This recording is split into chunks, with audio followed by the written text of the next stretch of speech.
ஆன்மீகம் என்பது ஒரு அறிவு, இறைவனை தேடுகின்ற ஒரு அறிவு.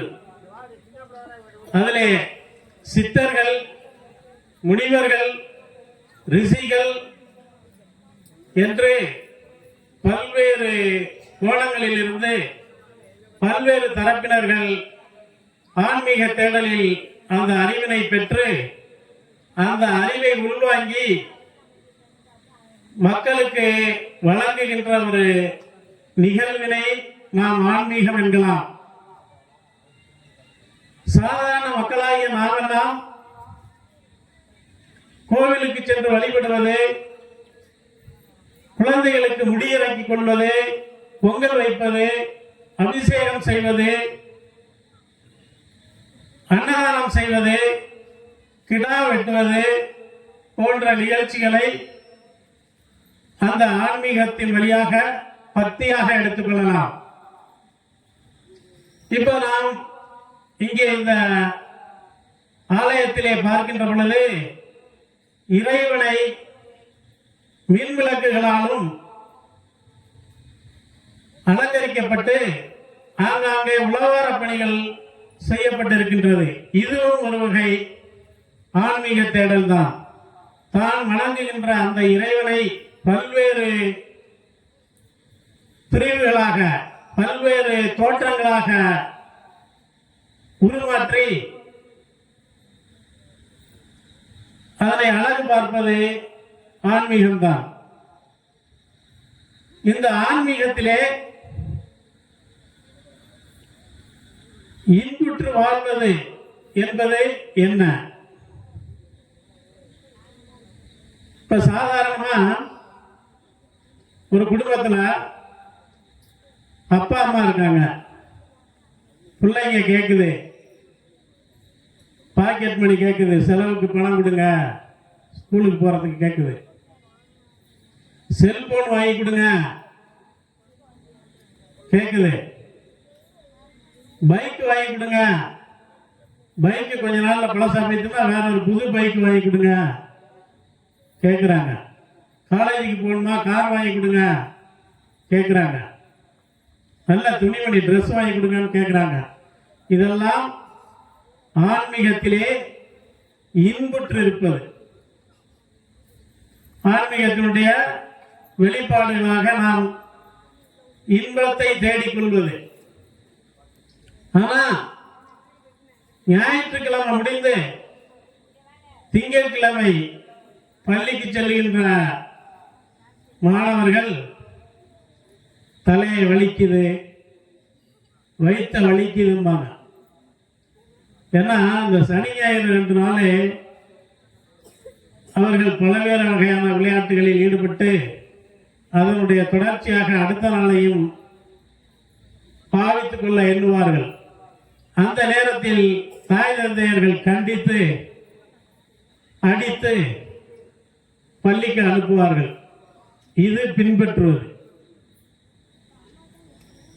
ஸ்வீட்டு வாங்கி கொடுங்கன்னு கேட்கும், ஐஸ் வாங்கி கொடுங்கன்னு கேட்கும், ஃப்ரிட்ஜில் விட்ட தண்ணியை கொடுங்கன்னு கேட்கும். இதெல்லாம் கொடுக்க மாட்டேன்னு அம்மா சொல்லுவாங்க. ஏன்? குழந்தைக்கு ஒத்துக்காது அப்படின்னு. இதெல்லாம் பின்பற்றுகின்றது. மகாத்மா காந்தியடிகள் பல்வேறு வகையான நாடுகளில் கொண்டாடப்படுகின்ற ஒரு மகத்தான ஒரு மகாத்மாவாக கருதப்படுகின்றார். எதனால்? அவருடைய போர் முறை, எதிரியை தாக்குகின்ற போர் முறை, ஆயுதங்களுக்கு எதிராக எந்த ஒரு ஆயுதமுமே இல்லாமல் நிராயுதபாணியாக நின்று எதிரிகளை தாக்கி அதிலே வெற்றி கண்டவர். அதனால் அவருடைய போர் முறையை உலகம் போற்றி அவரை மகாத்மாவாக ஏற்றுக்கொண்டு நாம் இன்புற்றடைகின்றோம். அவர் நமக்கு சுதந்திரத்தை வாங்கி கொடுத்தார். அந்த சுதந்திரத்தை நாம் பயன்படுத்தி இன்று பேசுகின்றோம், எழுதுகின்றோம், தொழில் செய்கின்றோம். நாம் என்னவாக விரும்புகின்றோம் என்பதை நாமே தேர்ந்தெடுத்துக் கொள்கின்றோம். நாம் சுதந்திரம் பெறுவதற்கு முன்னால் அப்படிப்பட்ட நிலை கிடையாது. நாம் நினைத்தவற்றை பேச முடியாது. நாம் நினைத்தவற்றை எழுத முடியாது, நாம் நினைத்த இடங்களுக்கு போக முடியாது. அப்படிப்பட்ட ஒரு சூழ்நிலையை மாற்றியது இந்த சுதந்திரம். அப்ப நாம் சுதந்திரத்தை அனுபவித்து இன்புற்று இருக்கின்றோம். ஆனால் அந்த மகாத்மா காந்தியினுடைய வழியை பின்பற்றுவது என்பது சற்று கடினமானது. அதற்கு முதற்கண் நாம் பொய் சொல்லக்கூடாது. அவருடைய அந்த சத்திய சோதனையில் அவர் சொல்லுகின்ற முதல் விளக்கமே பொய் சொல்லக்கூடாது. நாம் பொய் சொல்லாமல் இருந்தால் அவருடைய வழியை பின்பற்றலாம்.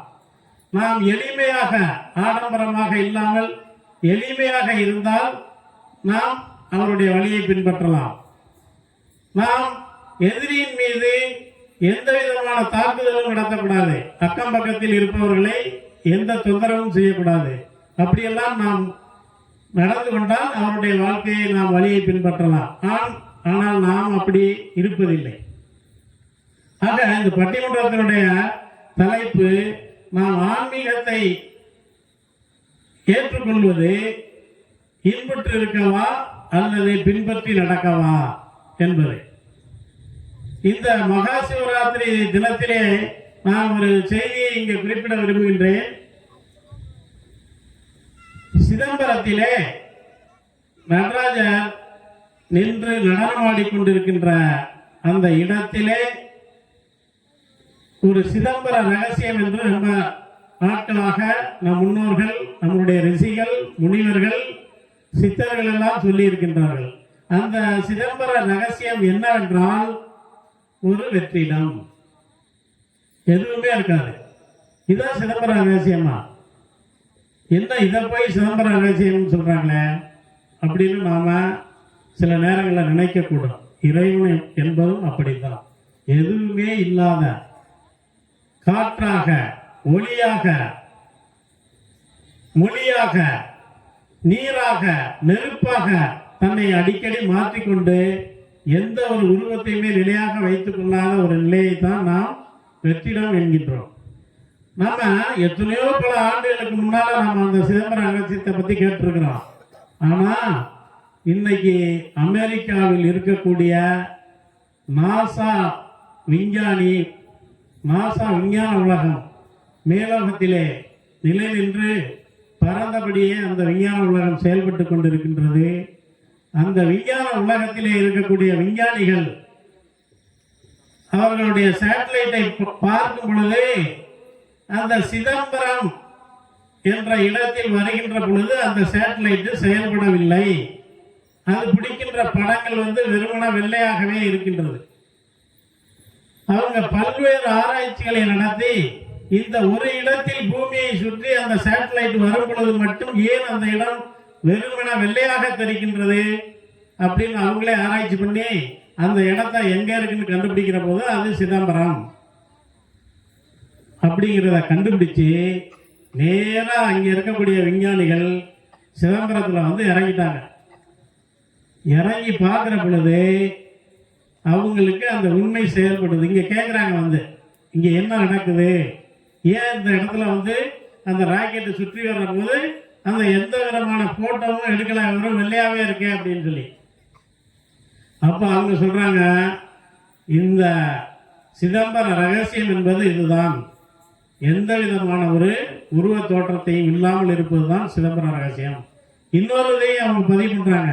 அந்த சிதம்பரம் திருச்சபையில நின்று அந்த சிவபெருமான் நடனம் ஆடக்கூடிய அந்த இடம்தான் நம் பூலோகத்தினுடைய மைய புள்ளி என்பதையும் அவர்கள் கண்டறிந்து அந்த செய்தியை வெளியிட்டு இருக்கின்றார்.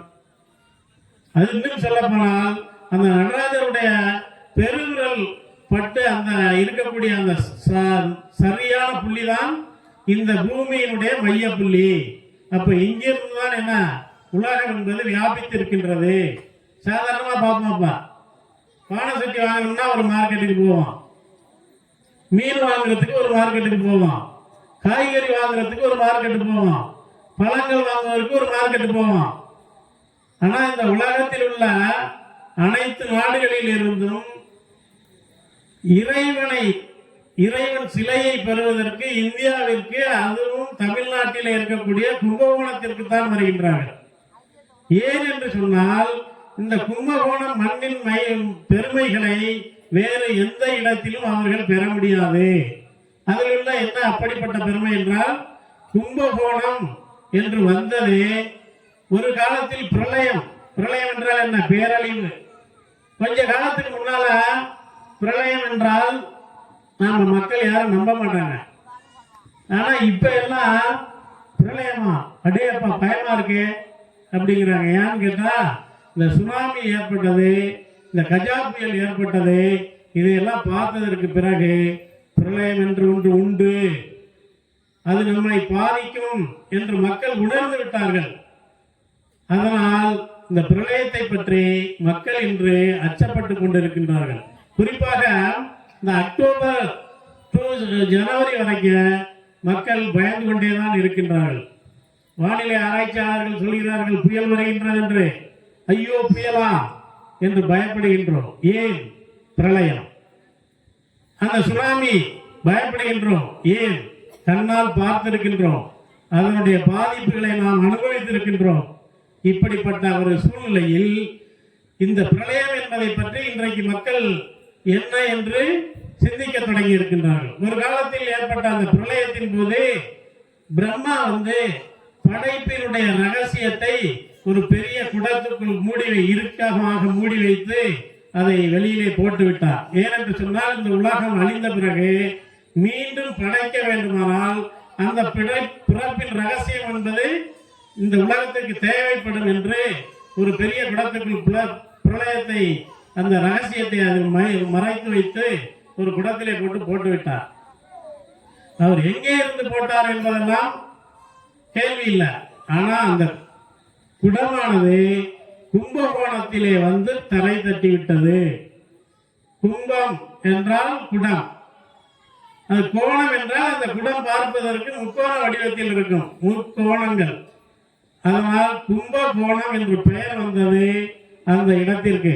அப்ப இந்த உலகத்தை படைக்கின்ற பிரம்மாவே கும்பகோணத்தில் இருந்த அந்த பிறப்பின் ரகசியத்தை எடுத்துதான் மீண்டும் இந்த உலகத்தை படைப்பதற்கு ஒரு சாட்சியாக, அத்தாட்சியாக இருந்த இடம்தான் கும்பகோணம்.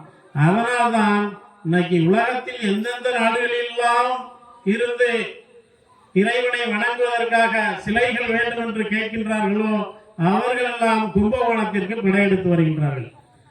நேற்று முன்தினம் செய்தித்தாளிலே ரஷ்யாவில் இருந்து ஒரு 40-50 நபர்கள் புறப்பட்டு திருநாகேஸ்வரத்திலே இறங்கி அங்கே அவர்கள் ஸ்பெஷலா அவர்களுக்காக ஒரு அபிஷேகத்தை ஏற்படுத்தி நமது அரசாங்கம் செய்து கொடுத்தது.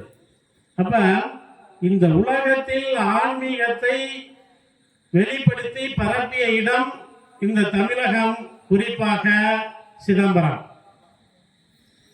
இந்த உண்மைகளை நாம் மனதிலே வாங்கிக்கொண்டு இந்த ஆன்மீகத்தில், தேடல்களில், ஆன்மீகம் என்பது இன்புற்று இருக்கவா அல்லது பின்பற்றி வாழவா என்பதை இன்புற்று இருக்க என்ற அணியிலே இருவர் உங்களுக்கு அந்த விளக்கங்களை சொல்வார்கள். ஆசிரியர் முருகேசன் அவர்களும் தொலைக்காட்சி புகழ் ஆசிரியர் சாம்பசிவம் அவர்களும் பின்பற்றி வாழ்வார்கள் என்பதற்காக சேலத்திலே வந்திருக்கக்கூடிய தொழிலதிபர் தம்பி சந்தோஷ் அவர்களும், சேலம் சாரதா கல்லூரியில் இருந்து வந்திருக்கக்கூடிய மாணவி காயத்ரி அவர்களும் இங்கே உங்களுக்கு இந்த ஆன்மீகம் என்பது நாம் இன்புற்று இருக்கவா அல்லது பின்பற்றி வாழவா என்ற செய்தியினை உங்களுக்கு சொல்லுவார்கள். இந்த நிகழ்ச்சியினை நீங்கள் கடைசி வரை இருந்து இந்த சிவன் ராத்திரியிலே நாம் கண் விழித்து இந்த இறைவனை பற்றிய செய்திகளை நாம் உள்வாங்கிக் கொள்ள வேண்டும். ஏனென்று சொன்னால், இந்த சிவன் ராத்திரியில் தான் இறைவன் கருணையை கையில் வைத்துக் கொண்டு வாங்கிக் கொள்ளுங்கள் என்று தன்னை ஆயத்தப்படுத்திக் கொள்கின்ற நேரம். எப்படி அந்தியில் தான் முல்லை மலரும், இரவில் தான் அல்லி மலரும். காலையில் தான் தாமரை மலரும், அதற்கென்று ஒரு பருவம் உண்டு. அதை போன்று இறைவன் இன்று இரவுதான் மக்களுக்கு கருணையை வாரி வழங்க தன்னை தயார்படுத்திக் கொண்டு தயார் நிலையில் இருக்கின்ற ஒரு நாள் இந்த நாள். எப்படி நாம் தெரியாத ஊருக்கு தெரிந்த ஒருவரை கொண்டு அந்த ஊரை சென்றடைய விரும்புகின்றோமோ அதை போல மகாவிஷ்ணு, சக்தி, பிரம்மன், முக்கோடி தேவர்கள் என்று எல்லோரும் இன்றைக்கு தங்களை புதிதாக சார்ஜ் ஏற்றிக் கொள்வதற்காக இன்றைக்கு அவர்களும் சேர்ந்து வழிபடுவார்கள். அதோடு நாமும் சேர்ந்து வழிபட்டால் இறைவனை எளிதாக சென்று அடைந்து விடலாம் என்று உங்களிடத்திலே கேட்டுக்கொண்டு, நீங்கள் அனைவரும் இங்கே இருந்து இந்த 4 கால பூஜையையும் முடித்துக் கொண்டால் உங்களுடைய வாழ்வில் நிச்சயம் ஒரு மாற்றம் நிகழும் என்று உங்களிடத்திலே கேட்டுக்கொண்டு, அடுத்ததாக இந்த இன்புற்று இருக்கவே என்ற அணியினரின் தலைவர் அவர்களை பேச வருமாறு அன்போடு கேட்டுக்கொள்கிறேன்.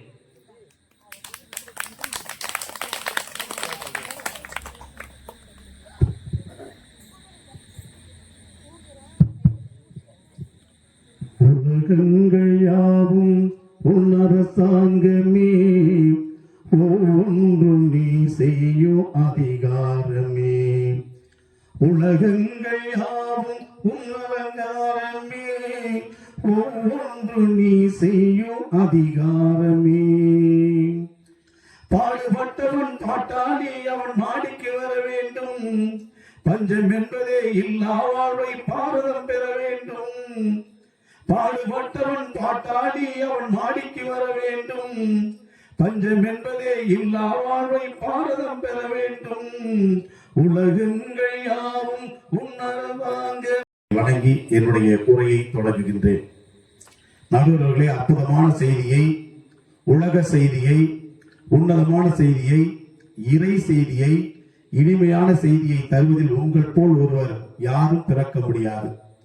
ஏனென்றால் ஆங்கிலம் படித்த நீங்கள் ஆன்மீகத்தை இன்றைக்கு கரைத்து குடித்திருக்கிறீர்கள். அதுவும் சொந்த மண்ணில் நடுவராக பேசுவதற்கு யாருக்கும் இல்லாத ஒரு தைரியம் உங்களுக்கு வந்தது.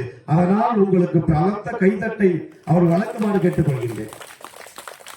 பூக்கள் இதழ் விரிக்கும் மண்ணுக்காக, பொங்கி வரும் கடலைகள் நிலவுக்காக, கதிரவன் தங்கரம் ஏற்றுவான் உலகுக்காக, இந்த மக்கள் எல்லாம் காத்திருப்பது இந்த கவி என்கின்ற நடுவருடைய தீர்ப்புக்காக என்று சொல்லி உங்கள் உரையை ஆரம்பிக்கணும்.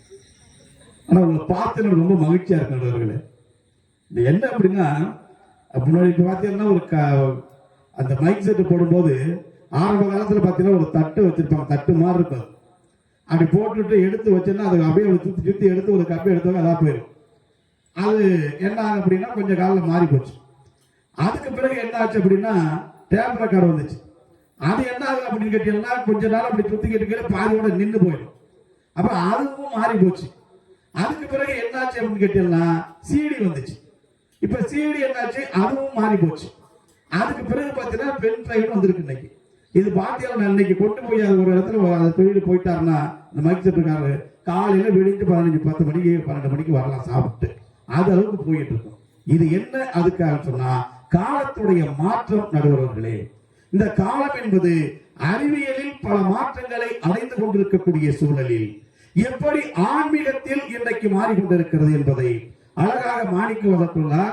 பொன்னாகி மணியாகி போகமாகி புறமாகி அகமாகி புனிதமாகி மண்ணாகி மலையாகி கடலாகி மதியாகி ரவியாகி மற்றுமாகி முன்னாகி பெண்ணாகி நாதுமாகி சொன்னார்.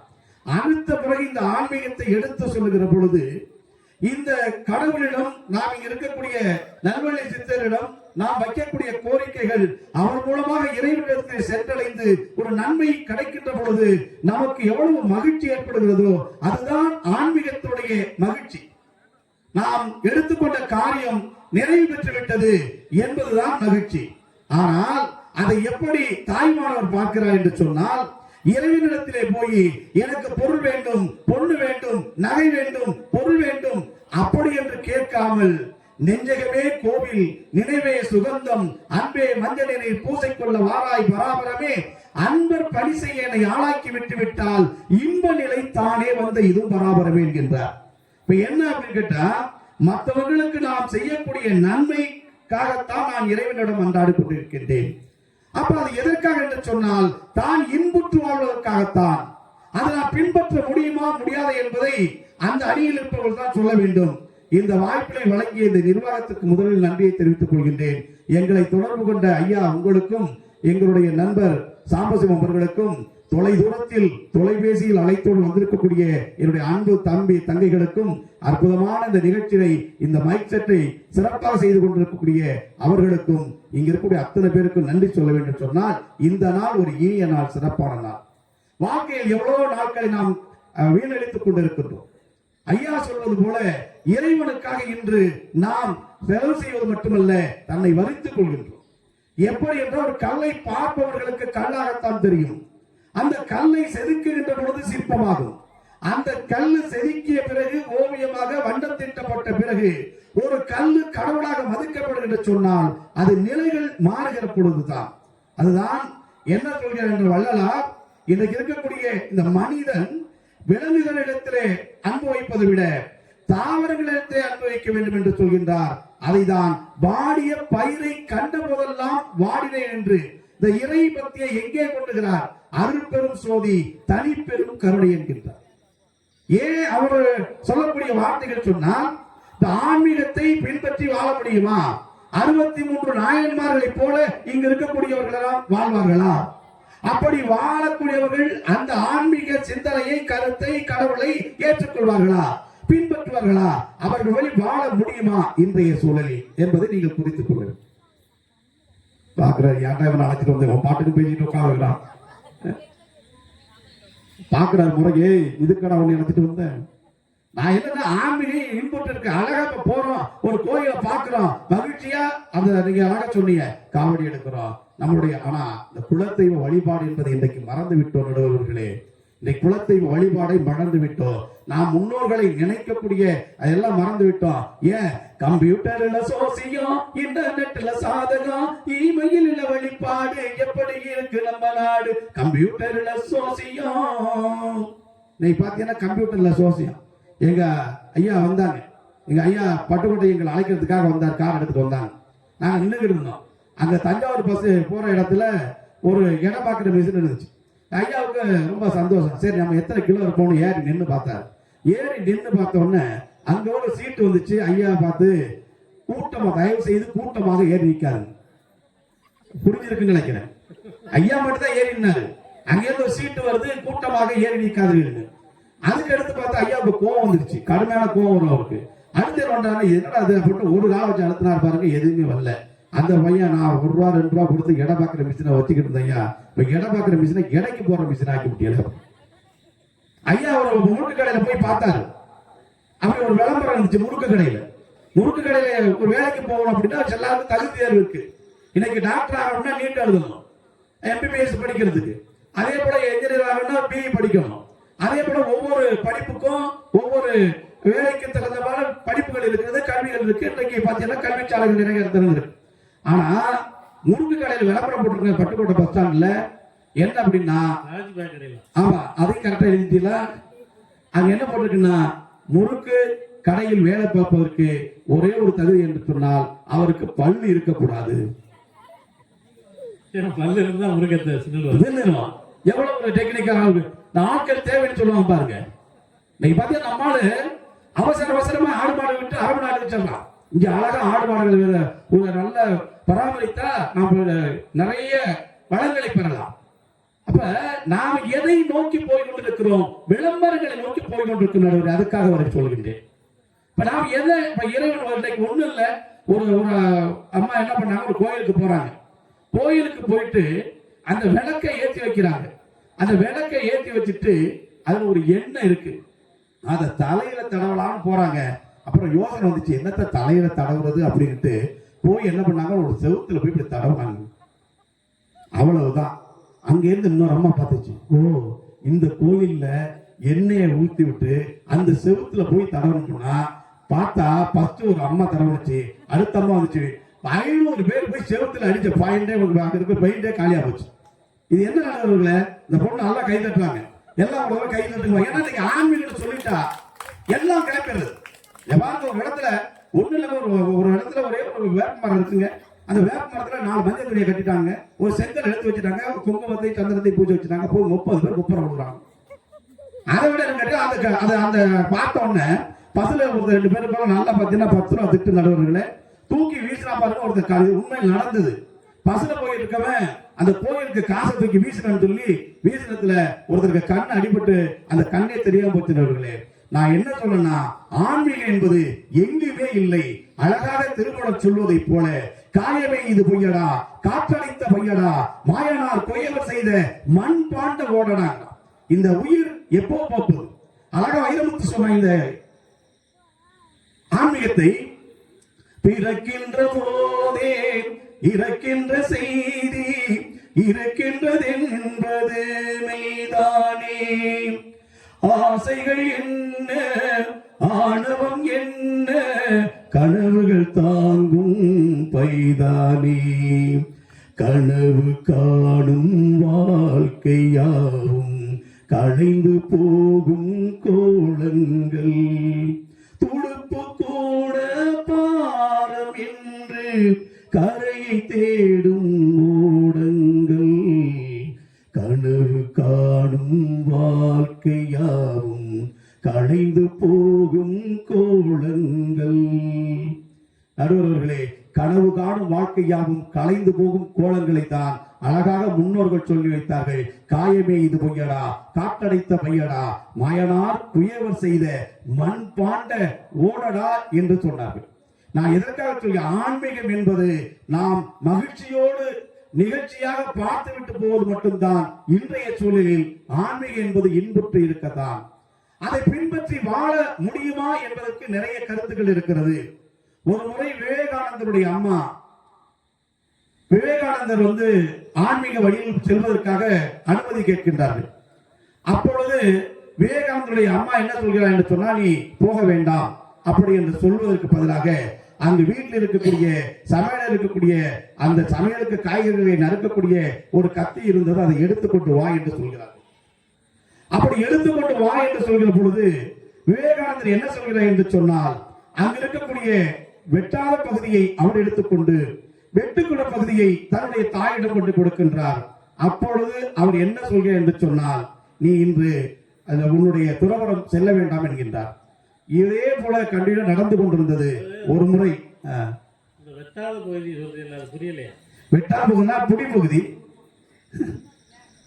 கூர்மையா இருக்கக்கூடிய பகுதி இல்லாம அந்த வெட்டாத பகுதினா நாம் கைப்பிடி வச்சிருக்கோம்ல, அந்த பகுதியை பிடித்து கொண்டு கொடுத்திருக்காரு. ஒரு நாள் கோவம் என்ன பண்ணிட்டாரு, இந்த மாதிரி பொறுத்து பார்த்தாரு, ஐயா கிளம்பிட்டாரு, நான் முடிச்சது ஒன்றும் பிரச்சனை இல்லை. அப்ப என்ன பண்றாருன்னா, அந்த வெட்டக்கூடிய பகுதியை எடுத்துக்கொண்டு வெட்டாத பகுதியில் தன்னுடைய அன்னையிடம் கொட்டி கொடுத்ததனால் அவர்கள் இன்றையிலிருந்து துறவரம் போகலாம் என்று சொன்னார்கள். எதற்காக சொல்கின்றால், துறவரம் செல்பவர்கள், ஆன்மீகம் செல்பவர்கள் சுயநலம் இல்லாதவர்களாக இருக்க வேண்டும் என்பதை உணர்த்துவதுதான். ஆனால் இன்றைக்கு ஆன்மீகத்தில் உள்ளவர்கள், ஆன்மீகத்தை பின்பற்றுகிறவர்கள், ஆன்மீக வழி வாழ்கிறவர்கள் சுயநலமற்றம் இருக்கிறார்களா? நிறைய பேர் இருக்குல்ல, இல்லையே, நிறைய பேர், குறைந்த பேர் இருக்கிறார்கள். ஐயா நீங்க வம்ப இங்க எடுத்து விடாதீங்க. நான் ஒரு ஊருக்கு போய் நான் என்ன சொல்ல, சித்தர் வழியில் தான் இறைவனை நாம் பெற்றுக் கொண்டிருக்கின்றோம். நல்வழி சித்தருடைய இந்த இடத்தில் பேசுவதற்கு நாமெல்லாம் கொடுத்து வைத்திருக்க வேண்டும். நாம் பூர்வ செய்த புண்ணியத்தால் இந்த இடத்தில் உட்கார்ந்தோம். கண்ணியமான இடத்துல என்னை அந்நியப்படுத்தி விரட்டு விட்டுறாதே நடுவர்களே. அவர், நான் ஆரம்பத்தில் சொன்னா இல்லையா, அவர் மூலமாக இறைவனை காண்கிறோம். எத்தனை பேர் நம்ம சுயநலத்துக்காக வாழ்ந்து கொண்டிருக்கிறார் என்பதால் சரி ஒண்ணு ரெண்டு செய்தியோட முடிச்சவர்களே. அப்பர் இருந்தார், இப்ப சுந்தர் இருந்தார், மாணிக்கவாசர் இருந்தார், திருஞானச்சம்பந்தர் இருந்தார், இப்ப அவர்கள் சைவ சமயக்குறவர்கள். அதே போல 63 நாயன்மார்கள் இருந்தார்கள், 12 ஆழ்வார்கள் இருந்தார்கள். இவ்வளவு பேரும் இருந்தார்கள். அவர்கள் வழியை நாம் பின்பற்றுகிறோமா, வாழ்கிறோமா? அன்றைக்கு சொன்னா, செல்விருந்தோம்பி வருவிருந்து காத்திருப்பான் நல்விருந்து வானத்தவர்க்கு. நல்லா நினைச்சு பாருங்களே, செல்விருந்தோம்பி வருவிருந்து காத்திருப்பான் நல்விருந்து வானத்தவர்க்கு. வர்றவனுக்கெல்லாம் சாப்பாடு போட்டுட்டு இன்னும் யாராச்சும் வருவான்னு எட்டி பார்த்துக்கிட்டு இருந்தான். இப்ப அப்படி இல்ல, வந்த உறவினர் சாப்பாடு சாப்பிட்டு வீட்டு கதவை பூட்டிட்டு போயிருந்தான். அன்னைக்கு கல்யாணம் எப்படி நடுவுகள் இருந்துச்சு, அழகா எல்லோரும் சேர்ந்து மகிழ்ச்சியாக உறவுகளும் நட்புகளும் வாழ்ந்த காலம் இருந்துச்சு. அன்னைக்கு வந்து பொண்ணு அழைச்சிக்கிட்டாங்க மண்டபத்துக்கு வரா, இந்த பக்கம் மாப்பிள்ளை அழைச்சி மண்டபத்துக்கு வரா, 12 மணில கல்யாணம் முடியுது, 1 மணியோட சாப்பாடு முடியுது, அதோட கூட்டிட்டு போயிடலாம். அப்புறம் எங்க நம்ம இன்புற்று இருக்கிறது? சாதாரண வாழ்க்கையில இல்லையே. அப்ப இறைவனிடத்தை அடைய வேண்டும் சொன்னால் அப்பர் என்ன செய்கிறார்? அவரை கல்லுல கட்டி கொண்டு போய் கடல்ல போட்டாங்க. கடல்ல போட்ட அந்த அப்பர் என்ன பண்றாரு அப்படின்னா மிதந்து வந்துடுறாரு. அதே போல பார்த்தீங்கன்னா அவருக்கு அது அப்படி கொள்ள முடியாத சூழ்நிலையில அவங்க என்ன பண்றாங்க அப்படின்னா ஒரு சுனாமி கால்வாய் வளர்த்து அந்த நெருப்பு வைத்து அவரை என்ன பண்றாங்க கொள்ள பாக்குறாங்க. இது அன்றைக்கு இருந்தது. அழகான துறைவர்கள் சொன்னால் முத்துடைய சிப்பிகளை அடி வைத்து மூடி வைக்கும் தாயை உன் கத்துக்கின்ற அலைகரத்தால் கப்பல் தரை கணக்காய் தாளாட்டுகின்றாய். ஓடமலம் சத்திரத்து திருவோணம் போல சந்ததிகள் காட்சி தரும் மீன்கள் துண்ண வித்தையினை உட்பரப்பில் கத்துக்கொள்ளும் விதி முடிந்தால் உணவிட்டு விலகிச் செல்லும் செப்பும்படி யாவழிமை உடையேற்றி செல்லுங்க இதை பாடாத கவிஞர் இல்லை. அப்பர் என்னும் அடியாரை அந்நாளில் தள்ளிடவே அப்படி என்று சொல்கின்றார்கள். அதுபோல் நாம் இன்றைக்கு இறை பக்தியை செய்கின்ற பொழுது உண்மையான மனதோடு செய்கின்றோமா?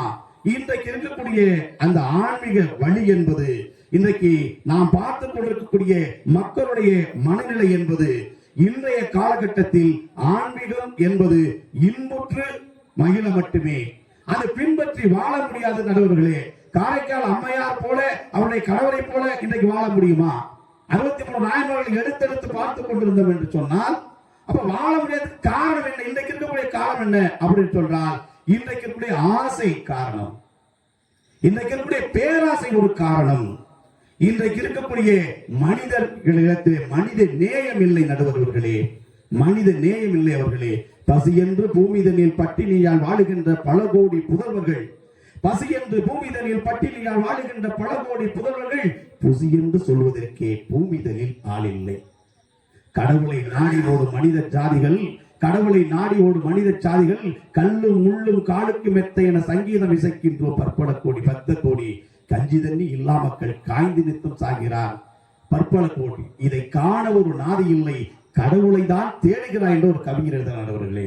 அதை தான் நான் பார்க்கின்றேன். இன்றைய சூழலில் வறுமை கோடு போல அதில் ஓடு போல அந்த ரோட்டின் இரு ஓரங்களில் கண்ணீர் ஒரு புறம் குடிசை ஒரு புறம் வழிய நிற்பவர்களே, நீங்கள் பிறந்தது வாக்களிக்கவும் தீக்குளிக்கவும் தானா? வாழ்க்கையை வயிறு வாங்கி கொண்டது, உறக்கத்தை கவலை தின்றது, கண்ணீரை சுமந்து சுமந்தும் கண்களும் ஒளி இழந்த நிலையில் இருக்கிற நடுவர்களே. இன்றைக்கு கொண்டு போய் ஆன்மீகத்தை குறை சொல்ல வரவில்லை நடுவர்களே.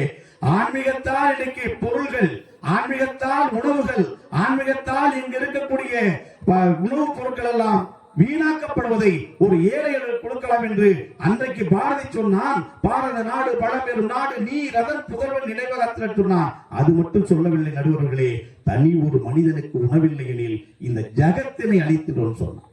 ஆன்மீக வழியில் இருப்பவர்கள் ஆயிரக்கணக்கான பேர்களுக்கு உணவு கொடுக்கிறார் வேற.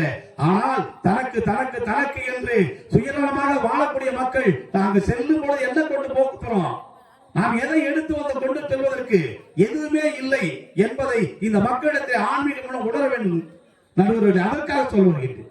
இன்னும் சொல்ல போனால் இந்த வாழ்வியல் தத்துவ முறைகளை, இந்த மரம் இருக்கின்ற சொன்னால், ஒரு தென்னை மரம் இருக்கின்ற சொன்னால் அந்த மரம் ஒரு அங்க இருக்கக்கூடிய தென்னை மட்டைகள் உதிர்கிற பொழுது ஒவ்வொரு அங்க இருக்கக்கூடிய காயங்கள் போல ஒவ்வொரு அடிகள் அங்கே இருக்கும், அங்கே சுவடுகள் இருக்கும். அதுபோல ஒவ்வொரு மனிதனும் நாம் வாழ்ந்திருக்கக்கூடிய இந்த பூமியில் ஏதாவது ஒரு வகையில் மற்றவர்கள் வரக்கூடிய மக்களுக்கு, வரக்கூடிய சந்ததிக்கு ஒரு நல்ல சூழலை உருவாக்குவதுதான் உண்மையான ஆன்மீகம் என்பது நண்பர்களே. அது இல்லாத காரணத்தினால் ஏதோ இறைவனை பார்த்துக் கொண்டு நாம் கண்களில் ஒட்டிக்கொண்டு, இறைவனை பார்த்துக் கொண்டு நாம் காவடி எடுத்துக்கொண்டு மொட்டை போட்டுக்கொண்டு நாம் விரதம் இருப்பதனால் எந்த புண்ணியம் இல்லை. பிறர்க்கென்று செய்யக்கூடிய நாம் உதவிதான் பிறர்க்கென முற்பகச் செய்தால் தமக்கென பிற்பகல் தாமே வரும் என்று வள்ளுவன் சொன்னதை போல, அன்றைக்கு வள்ளலார் சொன்னதை போல அழகாக பாரதி சொல்கிறான். கஞ்சி குடிப்பதற்கில்லார், அதன் காரணங்கள் இவையேனும் அறிவிப்பிலார். பஞ்சமோ பஞ்சம் என்று தினம் பரிதவித்து உயிர் துடி துடித்து துஞ்சி மடிகின்றாரே, இவர்கள் துயர்கள் போக்குவது என்னாலோ என்று சொல்வதனால் ஆன்மீகம் என்ற போர்வையில் நடக்கக்கூடிய அந்த நிகழ்வுகளை விட அதை நாம் ஆனந்தமாக பார்க்கலாம். அதுவரை உள்ளே இருந்து நாயன்மார்களைப் போல, ஆழ்வார்களைப் போல வாழ வேண்டாம். ஆனால் அவர்கள் செய்த செய்கையில் அவர்களை பின்பற்றுகிற நாம் ஓரளவாவது இருக்க வேண்டும். அவர்களே இல்லாத காரணத்தில் தான் ஆன்மீகம் என்பது இன்றைக்கு இன்புற்று மகிழ மட்டுமே. ஏனென்று சொன்னால் விவேகானந்தரை சிக்காகோ நகரத்துக்கு அமெரிக்காவுக்கு அனுப்பியது யாரும் சொன்னால் நாம் தமிழ்நாட்டை சேர்ந்த இன்னும் ராமநாதபுரத்தை ஆட்சி செஞ்ச பாஸ்கர சேதுபதி என்கின்ற மா மன்னன் தான்.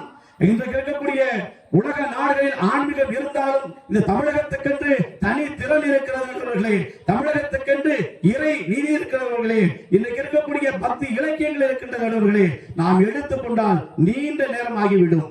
நீண்ட இலக்கியங்களும் நீண்ட பண்பாடுகளும் நீண்டு இருக்கக்கூடிய பாரம்பரியத்துக்கு சொந்தக்காரர்கள் நாம். ஆனால் அதை நாம் கடைபிடிக்காமல் விட்டுவிட்டதனால் தான் இன்றைய சூழலில் ஆன்மீகம் என்பது இன்புற்று மகிழக்கூடிய சூழலில் மட்டுமே இருக்கிறவர்களே, அதை பின்பற்றி வாழ முடியாது. அதை பின்பற்றி வாழ்பவர்கள் தான் நம்முடைய சித்தர் போன்றவர்கள். அவர்களை பார்த்து நாம் பின்பற்றி வாழ வேண்டும் என்கின்ற செய்தியும் சொல்லி, ஆனாலும் இன்றைய சூழலில் ஆன்மீகம் என்பது இன்புற்று மகிழ அல்ல, பின்பற்றி வாழ அல்ல என்று நீங்க சொல்ல வேண்டாம். இன்றைக்கு இருக்கக்கூடிய சூழலில் இது பின்பற்றி வாழ்வதை விட இன்புற்று மகிழ்வதுதான் சொல்லி, சொல்லுங்க சொல்லுங்க அழுத்தி சொல்லுங்க, சொல்லி கொடுக்கவும் புத்தன் இல்ல, வாழ்ந்து சலிச்சவன் குட்டி கழிச்சான், கொண்டு போக அங்கு மிச்சம் இல்ல. சார்பாக சோதனை தீரவில்லை, சொல்லி எழ யாரும் இல்ல, முன்ன பின்ன அழுததில்லை, சொல்லித்தர யாரும் இல்ல. அடுத்த 2 பேர் வருவாங்க. சொல்லுங்க சொல்லுங்க அழுத்தி சொல்லுங்க, சொல்லி கொடுக்கவும் புத்தன் இல்ல, வாழ்ந்து தளிச்சவன் கூட்டி கழிச்சான், கொண்டு போக அங்கு மிச்சமில்ல. நடுவர்களே, ஒரே ஒரு செய்தியோடு முடித்துக் கொள்கின்றேன். நாம் வாழ்ந்த பிறகு சொர்க்கத்திற்கு போவோம், வாழ்ந்த பிறகு நாம் உயர்ந்த நிலை அடைவோம் என்று கற்பனையோடு வாழாமல் வாழுகின்ற பொழுது பிறருக்காக வாழ்ந்தால்தான் அந்த ஆன்மீகத்தை நாம் பின்பற்றி இருக்கின்றோம், கடவுளுடைய வழியை பின்பற்றி இருக்கிறோம், அவருடைய எண்ணங்களுக்கு நாம் ஈடுபடுகின்ற சொல்லி அது இல்லாத காரணத்தால் இன்னைக்கு மனித மனங்கள் திசை மாறி செல்கிறது.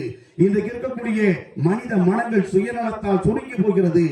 அடுத்தவர்களுக்கு உதவி செய்ய நினைக்காமல் இன்றைக்கு இருக்கக்கூடிய கடவுளுக்காக செய்து கொண்டிருக்கிறார்கள். எனவேதான் மனித மனம் எப்படி இருக்க வேண்டும் என்று சொன்னால் வள்ளுவர் சொல்வதை போல என்ன சொன்னார்னா, இன்றைக்கு இருக்கக்கூடிய சூழலில் மனித வாழ்வு என்பது இறையவர்கள் எடுத்துக்கொண்டால் இன்னா செய்தாரை உறுத்தல் அவர் நாண நன்மையும் செய்ய வேண்டும் என்று சொன்னார். அதுபோல தனக்கு தீங்கு செய்வதற்கு கூட பிறருக்கு நாம் நன்மை செய்யக்கூடியதுதான் ஒரு ஆன்மீகமாக இருக்க வேண்டும். நண்பர்களே, ஒரு வேடுவர் அங்கு போய் கொண்டிருக்கிறார். போகின்ற பொழுது ஒரு தேளை என்ன ஆகுது அப்படின்னா ஒரு ஆற்றிலே விழுந்து விடுகிறது. அந்த விழுந்த தேளை அவர் காப்பாற்றுகிறார். காப்பாற்றுகிற தேள் மீண்டும் அவரை கொட்டுகிறது. கொட்டிய தேளை மீண்டும் மீண்டும் காப்பாற்றுகிறார். ஒருவர் கேட்கிறார், ஏன் அந்த தேளை நீங்கள் காப்பாற்றுகிறீர்கள்? அது கொட்டிக்கொண்டே இருக்கிறதே, உங்களுக்கு அது உங்களுக்கு தீமை செய்து கொண்டிருக்கிறதே, அதை ஏன் காப்பாற்றுகின்ற பொழுது அப்ப சொன்னார், அதனுடைய இயல்பு கொட்டிக் கொண்டிருப்பது, என்னுடைய இயல்பு நான் காப்பாற்றிக் கொண்டிருப்பது. எனவே என்னுடைய இயல்பை நான் பயன்படுத்த சொல்லி ஒவ்வொரு மனிதனும் தான் பிறந்து வளர்ந்து வாழ்ந்ததற்கான அர்த்தங்களை இந்த மண்ணில் விதைத்து விட்டு சென்றால் ஆன்மீகம் என்பது இன்புற்று இருக்கும். ஆனால் அது விதைக்காமல் இருப்பதால் இன்றைக்கு கேள்விக்குறியாகத்தான் இருக்கு. தாய்க்கும் தந்தைக்கும் இன்றைக்கு உணவு போடாதவர்கள் நல்லா நினைத்து பாருங்க, எங்க இருக்கு உலகம் அப்படி என்றால் தாய் என்ற ஒரு தெய்வம் வீட்டோடு இருக்க தனித்தனியா கோயில் கோலம் அலைவது தான் எதற்கு? அம்மாவின் பாதத்தில் கற்பூரம் கொடுத்து அவள் ஆனந்த கண்ணீரில் அபிஷேகம் நடத்து. வேற எங்கல்ல, மாதா பிதா குரு தெய்வம் அவர் மலரடி தினம் தினம் வணங்குதல் செய்வோம் சொல்லி நாம் வீட்டுக்கு வைக்கின்றோம் அன்னை இல்லம். ஆனா அன்னையோ இருப்பது அனாதை இல்லம். பெற்ற தாய் தந்தை ஒரு குழந்தை வளர்ப்பதற்கு தன்னுடைய இரத்தத்தை பாலாக சிந்தி அந்த குழந்தை வளர்க்கின்றார். ஆனால் கடைசி நேரத்தில் ஒவ்வொரு ஆண்மகனும் ஒவ்வொரு தாய் தந்தையை இன்றைக்கு நினைக்கவில்லை. பெற்ற தாய் தந்தையை நினைக்காதவர்கள் ஆன்மீகத்தை நினைத்து என்ன 5000 பேர்களுக்கு உணவளித்து என்ன பயன் என்ற கேள்வியோடு முடிக்கின்ற நடுவர்களே, இன்றைய சூழலில் ஆன்மீகம் என்பது எப்படி இருக்கின்றால் விளம்பர பொருளாக இருக்கிறது. ஆன்மீகம் என்பது மற்றவருடைய மனதை கவரக்கூடியதாக இருக்கிறது. ஆன்மீகம் என்கின்ற போர்வையில் நடக்கக்கூடிய அநியாயங்கள் பல்லாயிரக்கணக்கான இன்று நடந்து கொண்டிருக்கிறது. நீங்கள் காந்தியை சொன்னீர்கள். காந்தியுடைய வழியை கடைபிடிப்பதற்காக அந்த மனிதன் தான் தனக்கென்று எதுவுமே பெற்றுக் கொள்ளாமல் மகாத்மா வாழ்ந்தாங்க சொன்னார். அவர் எடுத்த அகிம்சை கொள்கை இந்திய மக்கள் மதத்தால் மொழியால் இனத்தால் நிறத்தால் தற்போற்பத்தால் உணவால் உடையால் பழக்க வழக்கத்தால் பண்பாட்டால் வேறுபட்டிருந்தாலும் இந்தியர் என்கின்ற உணர்வை ஏற்படுத்தியது காந்தி என்ற அந்த மகாத்மா தான் நடுவர்களே. அவர் செய்த அந்த ஆன்மீகம் மக்களிடத்தை சென்றடைந்ததனால் மக்கள் அவரை நோக்கி வந்தார்கள். அதற்கு பிறகுதான் இந்த நாடு ஒரு விடுதலை அடைந்தது. பல்லாயிரக்கணக்கான மக்கள் இறந்து போனார்கள். நித்தம் உயிர் கொடுத்து ரத்தம் பட சிந்தி பெற்ற சுதந்திரம் எத்தனை முறை போராடி வென்றது இந்த சுதந்திரம். செத்தவர்கள் கணக்கிலே செயல்படுத்தும் ஏற்றிலே வித்திட்ட வீரரை வாழ்த்திடுவோம், வீரர்கள் படித்திடுவோம், சட்ட மருத்துவரை சவுக்கால் அடித்தும் எடுத்து சொன்னோரை எட்டி உதைத்தும் குற்றம் முடியாது சிறை வாழ்ந்தும் பெற்று தந்த இந்த சுதந்திரம் இன்றைக்கு பறிபோய் கொண்டிருக்கிறது. நடுவர்களே, ஆன்மீக வழியில் மனிதர்கள் ஒன்றுபட வேண்டும். ஆன்மீக வழியில் ஒன்றுபட்டால் உண்டு வாழ்வு, ஒற்றுமை நீங்கி அனைவருக்கும் தாழ்வு என்று சொன்ன பாரதியினுடைய வரியோடு சொல்கிறேன். தனி ஒரு மனிதனுக்கு உணவில்லை என்று இந்த ஜகத்தினை அடித்து சொன்னார். இன்றைக்கு கோடிக்கணக்கான மக்கள் வீடுகள் இல்லாமல் வீதியில் வாழ்ந்து கொண்டிருக்கிறார்கள். கோடிக்கணக்கான மக்கள் ஒருவேளை உணவுக்கு வழி இல்லாமல் வாழ்ந்து கொண்டிருக்கிறார்கள். கோடிக்கணக்கான குழந்தைகள் ஒருவேளை பால் இல்லாமல் வாழ்ந்து கொண்டிருக்கிறார்கள். ஆன்மீக போர்வையில் இறைவனுக்கு செய்வதை விட இந்த ஏழைகளுக்கு செய்தால் ஏழையின் சிரிப்பில் இறைவனை காணலாம் என்கின்ற அந்த செய்தியோடு இன்றைய சூழலில் ஆன்மீகம் என்பது இன்புற்று மகிழவே மகிழவே மகிழவே பின்பற்றி வாழ அல்ல என்று சொல்லி தந்த வாய்ப்புக்கு நன்றி கூறி விடைபெறுகிறேன். நன்றி, வணக்கம். சித்தர்களும் யோகிகளும் சிந்தனையில் ஞானிகளும் புத்தரோடு இயேசுவும் உத்தமர் காந்தியும் எத்தனையோ கருத்துக்களை எழுதி வச்சாங்க. எல்லாம் தான் படிச்சோம், நாம் என்ன செஞ்சு முடிச்சோம் என்கின்ற ஒற்றை கேள்விக்கு முடிக்கிறேன். நன்றி, வணக்கம்.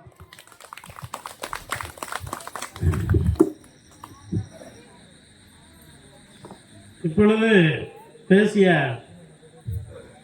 கவிஞர் முருகேசன் அவர்கள் இந்த இரவு வேளையிலே மக்களுடைய தூக்கத்தை கலைக்கின்ற அளவிற்கு தன்னுடைய கணீரமான பாட்டு குரலால் மக்களை உசுப்பேற்றி நல்ல பல கருத்துக்களை வழங்கியிருக்கின்றார்கள். இறுதியாக சொல்லும் பொழுது தாயினுடைய கண்ணீரை துடைப்பவன் தான் துடைப்பதுதான் உண்மையான பக்தி என்று சொன்னார். அவருடைய கருத்து மிகவும் மக்களை சென்றடைந்திருக்கின்றது. ஒரு முறை நபிகள் நாயகம் அவர்கள் போய்கொண்டிருக்கும் பொழுது எதிரே ஒருவர் வந்திருக்கின்றார். வந்தவர் பெரிய மூட்டை முடிச்சோடு வந்தாராம். மூட்டை முடிச்சோடு வந்து கொண்டிருந்திருக்கின்றார். அவரை பார்த்தால் ஏதோ ஊரை விட்டு காலி செய்து கொண்டு போவார் போல தெரிஞ்சிருக்கின்றது. நபிகள் நாயகம் அவர் ஒரு ஞானியாக இருந்ததால் அவரை கூப்பிட்டு, தம்பி எங்கப்பா போறான்னு கேட்டாராம். அதற்கு அந்த மூட்டை முடிச்சோடு வந்தவர் சொன்னாராம், என்னுடைய பொன் பொருளை எல்லாம் எடுத்துக்கொண்டு சொர்க்கத்தை தேடி போகிறேன் என்றாராம். நபிகள் நாயகம் சொன்னாராம், சொர்க்கத்தை தேடி நீ புறப்பட்டு விட்டாய், நீ எங்கிருந்து வந்து வருகின்றாய் என்று கேட்டிருக்கின்றார். நான் பக்கத்து கிராமத்தில் இருந்து வருகிறேன் என்றாராம். அவர் சிரித்துவிட்டு சொன்னாராம், நீ இப்பொழுதுதான் சொர்க்கத்தை விட்டு விட்டு வருகின்றாய் அப்படின்னு சொன்னாராம். அதற்கு அந்த நபர் கேட்டாராம், என்ன நபிகளை இப்படி சொல்லுகின்றீர்கள்? நான் சொர்க்கத்தை தேடி போய்கொண்டு இருக்கின்றேன், நீ சொர்க்கத்தை விட்டு விட்டு வருவதாக சொல்கின்றீர்களே அப்படின்னு. அதற்கு சொன்னாராம் நபிகள் நாயகம், உன்னுடைய தாயின் காலடியில் தான் சொர்க்கம் இருக்கின்றது. அந்த சொர்க்கத்தை நீ அடைவதற்கு உனது தாய்க்கு பணிவிடை செய், நீ சொர்க்கத்தை அடையலாம் என்று சொல்லி அந்த நபரை திருப்பி அனுப்பினாராம். அதை போன்று இன்றைக்கு கவிஞர் முருகேசன் அவர்கள் தாயினுடைய சேவையை, சிறந்த பக்தி, அதன் மூலம் நாம் இன்பற்றிருக்கலாம் என்ற கருத்தை பதிவு செய்து சிறப்பாக பேசியதற்காக நன்றி தெரிவித்துக் கொண்டு, அடுத்ததாக பக்தி ஆன்மீகம் என்பது பின்பற்றி வாழவே என்ற அணியினுடைய தலைவர் சேலம் சந்தோஷ் அவர்களை பேசுமாறு அழைக்கின்றேன். நடுவர் அவர்களே, எனக்கு முன்னாடி நம்முடைய அருமை அண்ணன் முருகேசன் அவர்கள் பேசினாரு. பேசும்பொழுது அதில் ஒரு மிகப்பெரிய கேள்வி ஒன்று வச்சாரு. என்ன அப்படின்னா, 63 நாயன்மார்கள் இருந்தார்கள், அவர்கள் எத்தனையோ தியாகங்களை செஞ்சாங்க. அவர்களை போல இன்றைக்கு இருக்கக்கூடிய மக்கள் வாழ்வது அப்படிங்கிறது மிக அரிய ஒன்று. அதனால அது இன்றைக்கு நடைமுறைக்கு ஒத்து வராது என்ற ஒரு மிகப்பெரிய வாதத்தை வைத்தார். நானும் அதை ஏற்றுக்கொள்கிறேன். உள்ளபடி நடுவர்களே, மீண்டும் எனக்கு ஒரு வாய்ப்பு இருந்தால் அடுத்த முறை என்னை இன்புற்று இருக்கவே என்கின்ற ஒரு அணியில என்ன பேச வைங்க. பின்பற்றி வாழவே என்கின்ற அணியில வந்தது ஒரு மிகப்பெரிய தவறு என்பதை உணர்ந்து கொண்டு அவருடைய அணிக்கே நீங்க தீர்ப்பு சொல்லுங்க அப்படின்னு சொல்லிட்டு என்னுடைய உரையை இதோட முடிச்சுக்கிறேன். நன்றி, வணக்கம். நடுவர்களே அப்படின்னு சொல்லிட்டு போனா நீங்க கொஞ்சமாவது யோசிச்சு பாருங்க. ஒரு பழமொழி ஒண்ணு உண்டு, மூத்தோர் சொல் முதுநெல்லிக்கனி, அது முன் கசக்கும் பின் இனிக்கும் அப்படிம்பாங்க. நம்முடைய நாயன்மார்களும் நம்முடைய ஆழ்வார்களும் நம்முடைய முன்னோர்கள் யாரும் முட்டாள் கிடையாது. அவர்கள் சொன்ன ஒவ்வொரு செய்தியிலும் நிச்சயமாக ஒரு அறமும் ஒரு தர்மம் இருக்கிறது. ஒண்ணு இல்லைங்க, கிராமத்துல ஒரு வயசான பாட்டி, புதுசா திருமணமான ஒருத்தர் என்ன பண்றான், பாட்டிக்கு சொல்றான், பாட்டி என்ன வந்து ஆடி மாசம் எங்க மாமனார் வீட்டுக்கு விருந்து கூப்பிடுறாங்க, நான் போகட்டுமா அப்படின்னு கேட்கறான். பாட்டி என்ன சொல்றா, டேய் விருந்தும் மருந்தும் 3 நாளைக்கு தான், விட்டம் தெரியறதுக்குள்ள வீட்டுக்கு வாடா அப்படின்னு பாட்டி சொல்றாங்க. இவனுக்கு உடனே கோபம். இதை நம்ம மாமியார் மாமனார் வீட்டுல போய் நம்ம ஒரு வாரம் சாப்பிட்டு நிம்மதியா வரலான்னு பார்த்தா இந்த கிழவிட 3 நாள் வர சொல்லுது. இந்த கிழவிக்கு என்ன ஒரு பைத்தியம் சொல்லிட்டு அந்த பாட்டி உதாசனப்படுத்தி என்ன பண்றான், மாமனார் வீட்டுக்கு விருந்துக்கு போறான். நடுவில் விருந்துக்கு போனா முதல் நாள் இவனுக்கு நல்ல சிறப்பான விருந்து கொடுக்குறாங்க, சாப்பிட்றான். மறுநாள் வீட்டுல வந்து ரசமும் பழைய சாப்பாடுங்குது, அதுவும் போடுறாங்க. 2வது நாளும் சாப்பிட்றான். 3வது நாள் என்ன பண்றாங்கன்னா வீட்டுல வந்து எதுவுமே இல்லை, பழைய சாப்பாட்டை கரைச்சி ஒரு பாத்திரத்துல கொடுக்குறாங்க. அதை குடிக்கிறான்னு இப்படி கொண்டுகிட்டு போறான். அந்த பாத்திரத்துல வீட்டுல இருக்கிற அந்த வீட்டோட விட்டம் தெரியுது. அப்பதான் எனக்கு ரொம்ப புரிஞ்சிச்சு, அடடா பாட்டி வந்து நாம அவமானப்படக்கூடாதுன்னு நமக்காக சொன்ன ஒரு விஷயம், நாம தான் தப்பா புரிஞ்சுக்கிட்டு பாட்டி தப்பா நடிச்சுன்னு சொல்லிட்டு பாட்டியுடைய காலில் போய் மன்னிப்பு கேட்டானா. அது மாதிரி மூத்தோர் சொல்லி என்றைக்குமே முன் கசக்கும், அது பின் இணைக்கும் இடங்களே. கம்பராமாயணத்துல ஒரு அருமையான ஒரு இடம் ஒண்ணு உண்டு. கைகை என்ன பண்றான்னா 2 வரங்களை வாங்கிட்டு ராமனை வந்து காட்டுக்கு போக சொல்றான். ராமர் வந்து காட்டுக்கு போவதற்கு தயாராகிறாரு. இந்த செய்தியை தெரிந்த இலக்குவன் என்ன பண்றான், மிகுந்த சினம் கொண்டு கோபத்தோட வரான். தம்பி கோபத்தோட வரான் அப்படிங்கிற செய்தியை தெரிஞ்சுக்கிட்டு ராமர் என்ன பண்றாரு, தம்பி போய் தடுக்கிறாரு. ஏடா தம்பி இவ்வளவு கோபமா போல, ஏடா நடந்துச்சு அப்படின்னு கேட்கிறாரு அண்ணே. அப்ப இலக்குவன் சொல்றான், அண்ணா உன்னை வந்து காட்டுக்கு போக சொல்லிட்டாங்க, உன்னை காட்டுக்கு போக சொன்ன அந்த கைகைக்கும் இதற்கு உடனடியாக அந்த கூனிக்கும் ஒரு வழி பண்றேன், நீ வழியை விட்டு தள்ளி நின்னு அப்படின்னு சொல்றான் இலக்குவன். அப்ப ராமர் ஒரு வார்த்தை சொல்றாரு, தம்பி நதியில வந்து தண்ணி போயிட்டு இருக்குது, திடீர்னு அந்த தண்ணி ஒரு நாள் வெட்டி போச்சு அப்படின்னா அது நதி செஞ்ச பிள்ளைகளா. அதே மாதிரி என் மீது பாசமாக இருந்த என்னுடைய அப்பா இன்னைக்கு என்ன காட்டுக்கு போக சொல்றாருன்னா இது அப்பாவுடைய தப்பு கிடையாது, இது விதியுடைய பிள்ளை. நதியின் பிழை என்று நறும்புணரின்மை, பதியின் பிழை என்று பயந்து நம்மை பிறந்தால் மதியின் பிழை என்று இது மகன் பிழை என்று இது விதியோட பிழைடா அப்படின்னு சொல்லுவான் ராமன். இது வந்து கண்ணதாசனோட ஒரு பாட்டுல எழுதியிருப்பாரு. நதி வெள்ளம் காய்ந்து விட்டால் நதி செய்த குற்றம் இல்லை, விதி செய்த குற்றம் அன்றி வேறு யாரம்மா, மனிதனம்மா மயங்குகிறேன், தவறுக்கு துணிந்த மனிதன் அழுவதில்லையே, தவறியும் வான மண்ணில் வீழ்வதில்லையே, நல்லவர்க்கெல்லாம் சாட்சிகள் 2, ஒன்று மனசாட்சி ஒன்று தெய்வத்தின் காட்சியம்மா, நம்பிக்கை வைத்து கல்லையும் பார்த்தால் உள்ளத்தின் காட்சியம்மா, அதுதான் உண்மைக்கு சாட்சியம்மா, அதுதான் உண்மைக்கும் சாட்சியம்மா.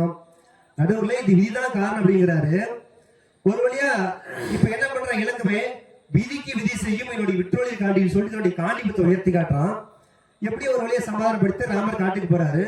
காட்டுக்கு போயிட்டு காட்டுல 10வது ஆண்டு வந்து மனத்துல இருக்கிறாங்க. அப்ப வந்து சீதையை வந்து ராவணன் தூக்கிட்டு போறான். அப்ப ராவணன் தூக்கிட்டு போறப்ப எவ்வளவு தூரம் முயற்சி பண்றான் இலக்குவன். ஆனா இலக்குவனால அந்த சீதையை வந்து காப்பாற்ற முடியல. அப்பதான் அவனுக்கு உண்மை புரியுது, வெஞ்சின விதியை வெல்ல வல்லமோ அப்படிங்கிறான். இதே ராமர் விதியை பத்தி சொல்றப்ப விதிக்கு நான் விதி செய்வேன்னு சொல்லி வீரவாசனம் பேசின அந்த இலக்குவன் தன்னுடைய வாழ்க்கையில நடக்கின்ற பொழுது அதை பார்த்து நம்மளால விதியை வெல்ல முடியாது என்கின்ற உண்மையை புரிந்துட்டா அப்படின்னா இதுதான் அனுபவம் நமக்கு கற்றுக் கொடுக்கின்ற பாவம்.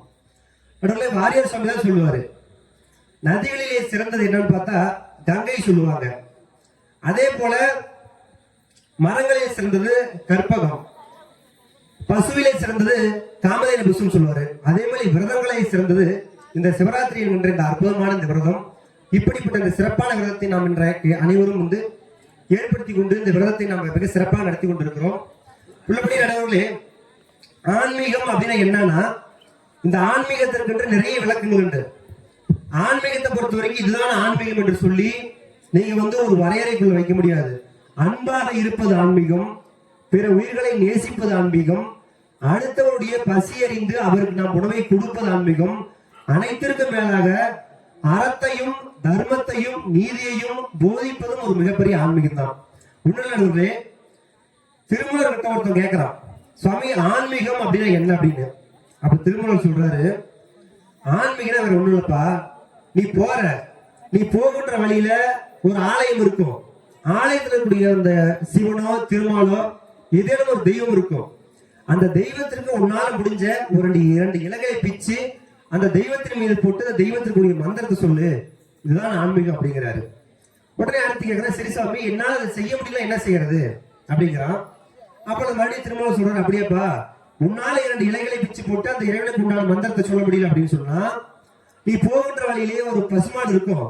அந்த பசுவுக்கு 2 புல்ல புடுங்கி கொடு, அந்த புல்ல அந்த பசுமாடு சாப்பிடும், இதுதான் ஆன்மீகம் அப்படிங்கிறாரு. சரி சாமி என்னால பசுமாட்டுக்கு புல்லு கொடுக்க முடியல, என்ன செய்யறது அப்படிங்கிறான். அப்ப திரும்ப சொல்றாரு, இது உன்னால முடியலையா, நீ தினமும் வீட்டுல சாப்பிடும் பொழுது உன் பக்கத்துல யாராவது ஒருத்தர் உட்காருவாங்க. உன் பக்கத்திலே அமரக்கூடிய நபருக்கு நீ உண்கின்ற உணவிலே ஒரு உருப்படி சாதத்தை கொடுப்பா, இதுதான் ஆன்மீகம் அப்படின்னாரு. சரி சாமி இது என்னால முடியலையே, நான் என்ன செய்யறது அப்படிங்கிறான். அப்ப திரும்ப சொல்றாரு, எதுவுமே உன்னால முடியலையா, நீ இறுதியா செய்ய வேண்டிய ஒரே விஷயம், உன்னை சுற்றி உன் பக்கத்திலே இருக்கக்கூடியவர்களுக்கு நல்லதாக 4 நல்ல வார்த்தைகளை சொல்லு அப்படிங்கிறாரா. இன்றைக்கு நம்ம அதான் செஞ்சுட்டு இருக்கிறோம்.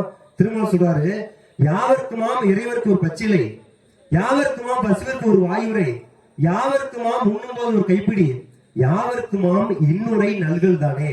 இந்த பட்டிமன்றத்துடைய சிறப்பு என்ன அப்படின்னா, ஆன்மீகம் அப்படிங்கிறது இன்புற்று மகிழவா பின்பற்றி வாழவா அப்படின்னா, ஆன்மீகம் என்பது பின்பற்றி வாழ்வதற்கு என்பதற்காக நாம் யாரும் மகிழ்ச்சி, நமக்கு அனைவருக்கும் ஆன்மீகமே என்ன தெரியும். அதனால ஆன்மீகத்தை தெரிந்து கொண்ட நாம் யாரும் மகிழ்ச்சியாக நம்மோடு வைத்துக் கொள்ளாமல் மற்றவர்கள் பின்பற்ற வேண்டும் என்று சொல்லி இந்த மேடையில பேசணும் அப்படின்னு சொன்னா, இதுதான் உள்ளபடி நடுவில் ஆன்மீகம். இன்னைக்கு ஆலயத்துல ஒரு தர்ம சங்கடமான ஒரு விஷயம் என்ன அப்படின்னா, நிறைய பேர் கடவுளுக்கு கொடுத்தா போதும், அது மக்களுக்கு போய் சேரும் அப்படின்னு நினைக்கிறாங்க. அது ஒரு மிகப்பெரிய தவறு. அதே திருமணத்துல ஒரு பாட்டு வரும், வடமாடா கோவில் பகவத் குன்றியில் நடமாடா கோவில் நண்பர் கண்டாக, நடமாடா கோவில் நண்பர் கன்றியில் வடமாடா கோவில் பகவத்காகமே என்று சொல்லி ஒரு பாட்டு ஒன்று உண்டு. என்ன அப்படின்னா, இறைவனுக்கு கொடுக்கின்ற ஒன்று மக்களை சென்று சேராது, ஆனால் மக்களுக்கு எளியவர்களுக்கு நீங்க எது கொடுத்தாலும் அது சென்று இறைவனை சேரும். இது ஒரு கதை மூலம் விளக்குவாரு. பழனி பக்கத்துல ஒரு மிகப்பெரிய ஒரு பண்ணையார் ஒருத்தர் தன்னுடைய தோட்டத்துல என்ன பண்றாரு, வாழைத்தோப்பு போட்டுருக்காரு. முதல்ல விளையக்கூடிய வாழைத்தார பழனி முருகனுக்கு கொடுக்கணும் அப்படின்னு சொல்லிட்டு என்ன பண்றாருன்னா, ஒரு வாழைத்தார அறுத்து தன்னுடைய பணியாளர்கிட்ட கொடுத்து இதை பழனி முருகன் போய் சேர்த்துட்டு வா அப்படின்னு அனுப்புறாரு. அதுல 120 பழங்கள் இருக்குது. இவன் என்ன பண்றாரு, அந்த வாழைத்தார தூக்கிட்டு போற அந்த பணியாளர் போகின்ற வழியிலே இவனுக்கு பசி எடுக்குது. சரின்னு சொல்லிட்டு ஒரு 3 பழங்களை அவன் சாப்பிட்டுறான். கொண்டு போய் இந்த பழத்தை அங்க கொடுத்தா 3 பழங்கள் கம்மியாக இருக்குது, அவனுக்கு 117 பழம்னு சொல்லிட்டு அவங்க ரசீது போட்டு கொடுக்குறாங்க அந்த பணியாளர்கிட்ட. இந்த பணியாளர் தன்னுடைய முதலாளிக்கு கொடுக்குறான். முதலாளி இந்த பழம் அந்த ரசீதை வாங்கி போட்டு என்ன பண்றாருன்னா, நம்ம 120 பழம் கொடுத்தோம், ஆனா இந்த ரசீதுல 117 பழங்கள் தான் இருக்குது, 3 பழம் சாப்பிட்டேன்னு சொல்லிட்டு அவனை போட்டு திட்டுறாரு, அடிக்கிறாரு. இவன் என்ன பண்றான், அழுதுகிட்டே நைட்டு தூங்குறான். அன்றைக்கு இரவு அடித்த அந்த பண்ணையாருடைய கடவுளை பழனிமலை முருகன் வராரு. பக்தா நீ ஒன்றும் கவலைப்படாத, நீ அனுப்பி வைத்த 3 பழங்களும் என்னை பத்திரமாக சேர்ந்தது அப்படின்னு சொன்னாராம். அப்பதான் அவர் உண்மை புரிந்து கொண்டான். அதாவது அப்படியே கொடுப்பதை விட அடியவர்களுக்கு பசியோடு இருப்பவர்கள் நாம் எதை கொடுக்கிறோமோ அதை தான் இந்த இறைவன் ஏற்றுக்கொள்வான் அப்படிங்கிற உண்மையை அந்த பணக்காரர் அந்த புரிஞ்சு கொள்றாரு. இன்றைக்கு பிரார்த்தனை எப்படி இருக்குன்னா, கோயிலுக்கு நாம எதற்காக போனோம் அப்படின்னு சொன்னா, நம்ம கடவுள்கிட்ட போய் பிரார்த்தனை வைக்கிறோம், எனக்கு காரை கொடு, எனக்கு சொத்தை கொடு, எனக்கு பணத்தை கொடு அப்படின்னு. ஆனா இறைவனை நாம் பார்ப்பதற்கு கோவிலுக்கு போவதற்கான காரணம் அப்படின்னா, இறைவன் நமக்கான அனைத்தையும் கொடுத்துட்டாரு. நம்ம ஏன் போறோம் அப்படின்னு சொன்னா, அந்த இறைவனுக்கு நன்றி சொல்வதற்காக தான் போறோம். அங்க போயிட்டு எனக்கு அதை கூட இதை கூட என்று கேட்டால் நிச்சயமா கடவுள் நம்ம கொடுக்க மாட்டாரு. எனக்கு என்ன கொடுத்துட்டாரு, இனிமேல் நம்ம கொடுப்பதற்கு எதுவுமே நன்றி சொல்வதற்காக தான் நாம் அந்த ஆலயத்தை நாம் தேடி போறோம். அது மட்டும் இல்லாம இன்னைக்கு ஆலயத்தில் நடக்கிற ஒரு பெரிய குடும்பம் என்னன்னா, விஐபி தரிசனம் சொல்லி ஒன்று வைக்கிறாங்க. அதாவது மிகச்சிறந்தவர்கள் அதிகாரிகள் எல்லாம் தரிசனத்துல உள்ள விட்டுட்டு அதே போல எளிய மக்கள் எல்லாம் கூட்டத்தில் நெரிசல் நின்று கொண்டிருக்கின்ற பொழுது இவர்கள் உள்ள போறாங்க. ஆனா இதுல வந்து ஒரு பெரிய சிக்கல் அப்படின்னா, அனைவருமே இறைவன் வழி சமம் அப்படிங்கிறத யாரும் புரிஞ்சுக்கல. உணர்வுகளே, ராஜகோபாலாச்சாரி உங்களுக்கு நல்லா தெரியும், இந்தியாவுடைய கவர்னர் ஜெனரலா இருந்தவர். அவரு ஒரு முறை என்ன பண்றாரு, ஆலயத்துக்குள்ள போறாரு. கோவிலுக்குள்ள போகின்ற போது என்ன பண்றாங்கன்னா, அங்க இருக்கிறவங்களாம் கவர்னர் ஜெனரல் வராருன்னு சொல்லிட்டு இவரை வந்து புகழ்ந்து இவரை பத்தி பெருமையா பேசுறாங்க. அப்போ ராஜா சொல்றாரு, நான் வந்து பெரிய கவர்னர் ஜெனரல் கிடையாது, நான் வெறும் சாதாரண ராஜகோபாலாச்சாரி தான். இந்த ஆலயத்திற்கு வருகின்ற பொழுது வாசப்படியில் செருப்பு கழட்டி விட்டுருக்கிறேன், அந்த செருப்பு மேலேயே என்னுடைய பதவியை நான் வச்சுட்டு வந்துட்டேன். மீண்டும் இந்த ஆண்டவனை கும்பிட்டு விட்டு நான் போகின்ற பொழுது என்னுடைய அந்த செருப்பை அணிகின்ற பொழுது பதவி அணித்துக் கொள்வேன். நான் உங்களை போல ஒரு சாதாரண மனிதன் தான் அப்படின்னு அவர் சொன்னாராம். அது போலதான் ஆண்டவன் முன்னாடி நாம் அனைவருமே சமம்தான். நடுவில் இன்றைக்கு நம்ம ஆன்மீகத்துல ஒரு மிகப்பெரிய விஷயம் என்ன அப்படின்னா, ஆன்மீகம் என்பது வெறும் கோவிலுக்கு போவதோ விபூதி இட்டுக் கொள்வதோ அல்லது நாம் அங்கே சென்று அங்கே கொடுக்கின்ற பிரசாதங்களை சாப்பிடுவது மட்டும் ஆன்மீகம் அல்ல. ஆன்மீகம் என்பது அறிவியலோடு ஒன்று கலந்தது. உடனே அமெரிக்கன் டைம் என்ற ஒரு பத்திரிகை, அந்த பத்திரிகையில ஒரு செய்தி வருது. என்ன செய்தி அப்படின்னா, அமெரிக்காவில் இருக்கக்கூடிய பெண்கள் எல்லாம் கர்ப்பமாக இருக்கின்ற காலத்துல சில மனப்பாடங்களை செய்கின்ற பொழுது பிறக்கின்ற குழந்தை அறிவாளியாக பிறக்குது அப்படின்னு சொல்லி ஒரு செய்தியை வந்து அவர் கண்டுபிடிக்கிறாங்க. ஜப்பான்லயும் இதையே செய்து பார்க்கறாங்க இந்த பரிசோதனையை. இதை பார்த்தவுடன் நம்ம என்ன பண்றோம்னா, இவ்வளவு பெரிய விஷயமா, கர்ப்பத்துல ஒரு குழந்தை இருக்கின்ற பொழுது அந்த அம்மா சில விஷயங்களை மனப்பாடம் பண்ணா அந்த குழந்தை வந்து அதிகபூர்வமா பிறக்குன்னு சொல்றாங்களே, எவ்வளவு பெரிய விஷயம் அப்படின்னு சொல்லி நம்ம ஆச்சரியம் பார்க்கிறோம். ஆனா இது பெரிய விஷயம் கிடையாது. 2000 ஆண்டுகளுக்கு முன்னாடி மகாபாரதத்திலே இது வந்திருக்குது. அதாவது சுபத்திரனுடைய வயிற்றில் இருக்கின்ற பொழுது அபிமன்யுக்கு பகவான் கிருஷ்ணரும் அதே போல அர்ஜுனனும் பேசிக்கொள்வதாக எதை, பத்மவியூகத்தை பத்தி. அந்த பத்மவியூகத்தை கருவிலே இருக்கின்ற அபிமன்யு கற்றுக்கொண்டுதான் 13ஆம் நாள் சண்டையில அவன் போருக்கு போறான். அப்போ இன்னைக்கு நீங்க பேசுற ஒரு விஷயம் 2000 ஆண்டுகளுக்கு முன்னாடி நம்முடைய புராணங்கள் இதிகாசங்கள் உண்டு. அதே போல வானிலை பற்றி ஆராய்ச்சி செய்கின்ற பொழுது சொல்றாங்க, நம்முடைய அண்டத்துல வந்து 101 கோடி அண்ட பகுதியில் இருக்குது அப்படின்னு சொல்றாங்க. இதை வந்து திருவாசகத்திலேயே மணிவாசகம் சொல்றாரு, அண்ட பகுதியில் உண்டை பிறக்கும் ஒன்றுக்கொன்று 2 100 கோடியின் மேற்பட விரிந்தன சொல்லி அவரே அன்னைக்கே சொல்லிட்டாரு. என்னன்னா 101 கோடிக்கு மேல இருக்குது அப்படிங்கிறது.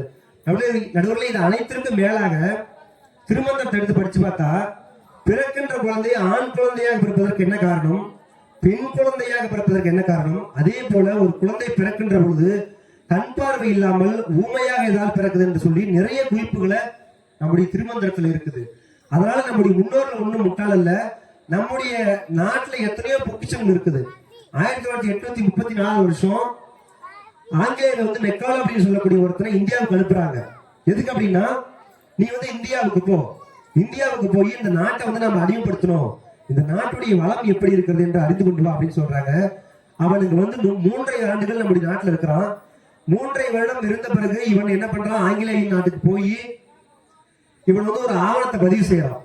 என்ன ஆவணம் அப்படின்னா, நான் 3.5 ஆண்டுகள் இந்தியாவில் இருந்தேன், இங்கே ஒரு பிச்சைக்காரனையோ அல்லது ஒரு திருடனையோ கூட காணவில்லை, மிகுந்த செல்வனத்தோடு இருக்கின்ற இந்த தேசம், இந்த தேசத்தில் இருப்பவர்கள் நாம் அடிமையாக்க வேண்டும் என்று சொன்னால் இவர்களுக்கு இருக்கின்ற பாரம்பரியத்தின் கலாச்சாரத்தின் மீது இருக்கின்ற பிணைப்பை நாம் தகர்த்தெறிந்தால் மட்டும்தான் இவர்களை அடிமையாக்க முடியும் என்று சொல்லி 1834 வருஷம் ஒரு ஆங்கிலேய நம்மை பற்றி ஒரு ஆவணம் கொடுக்கிறான் அப்படின்னு சொன்னா, நம்முடைய பூமி எப்பேற்பட்ட ஆன்மீக பூமி அப்படிங்கிறத முதல்ல நம்ம புரிஞ்சு கொள்ளணும் நடுவர்களே.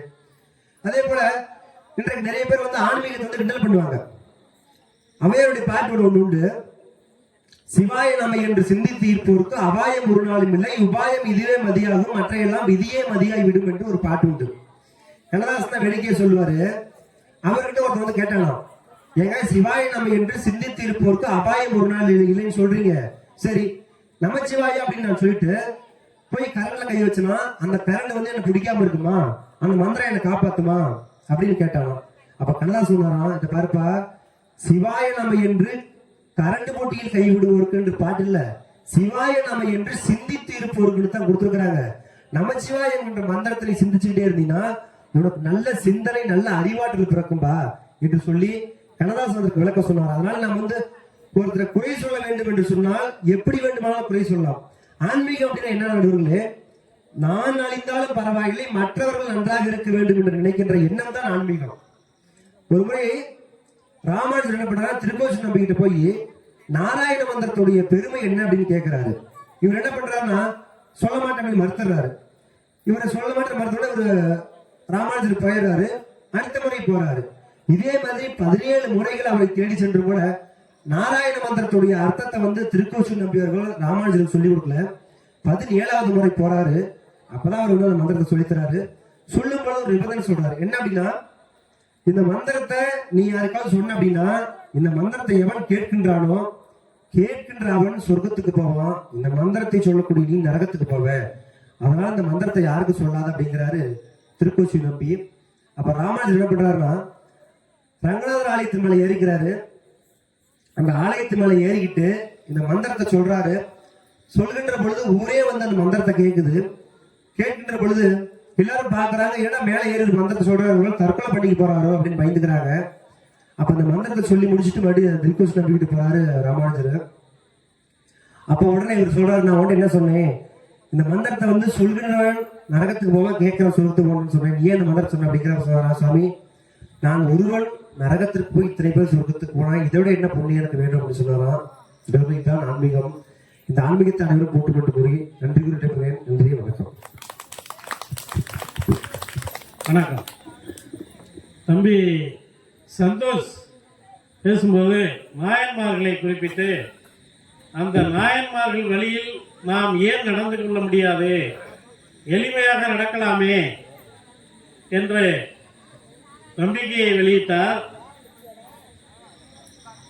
ஆன்மீகம் என்பது ஒரு செய்தியை பதிவிட்டிருந்தால் அதில் ஒரு சின்ன திருத்தத்தை நான் சொல்ல விரும்புகிறேன்.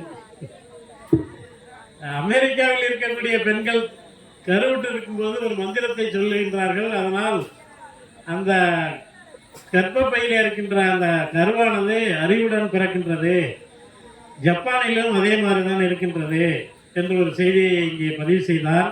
அதில் சின்ன ஒரு திருத்தம், அது இங்கிருந்து தான் அமெரிக்காவுக்கு போனது. நாம் அங்கே அமெரிக்காவில் யாருக்கும் வளைகாப்பு நடத்துவதில்லை, ஜப்பானில் யாருக்கும் வளைகாப்பு நடத்துவதில்லை. இந்தியாவில் குறிப்பாக தமிழ்நாட்டில் தான் வளைகாப்பு நடத்துகின்றார்கள். அந்த வளைகாப்பினுடைய நோக்கம் என்னவென்று சொன்னால், இந்த கைகள் நிறைய அந்த அதுவும் கிளாஸ் வளையல் தான் போடுவாங்க. நல்லா கவனிக்கணும். அந்த கிளாஸ் வளையல் இந்த கருவுற்று இருக்கக்கூடிய பெண் நடக்கும் போதும் குடியும் போதும் படுக்கும் போதும் சலக் சலக் என்ற ஒரு சத்தத்தை ஏற்படுத்தும்.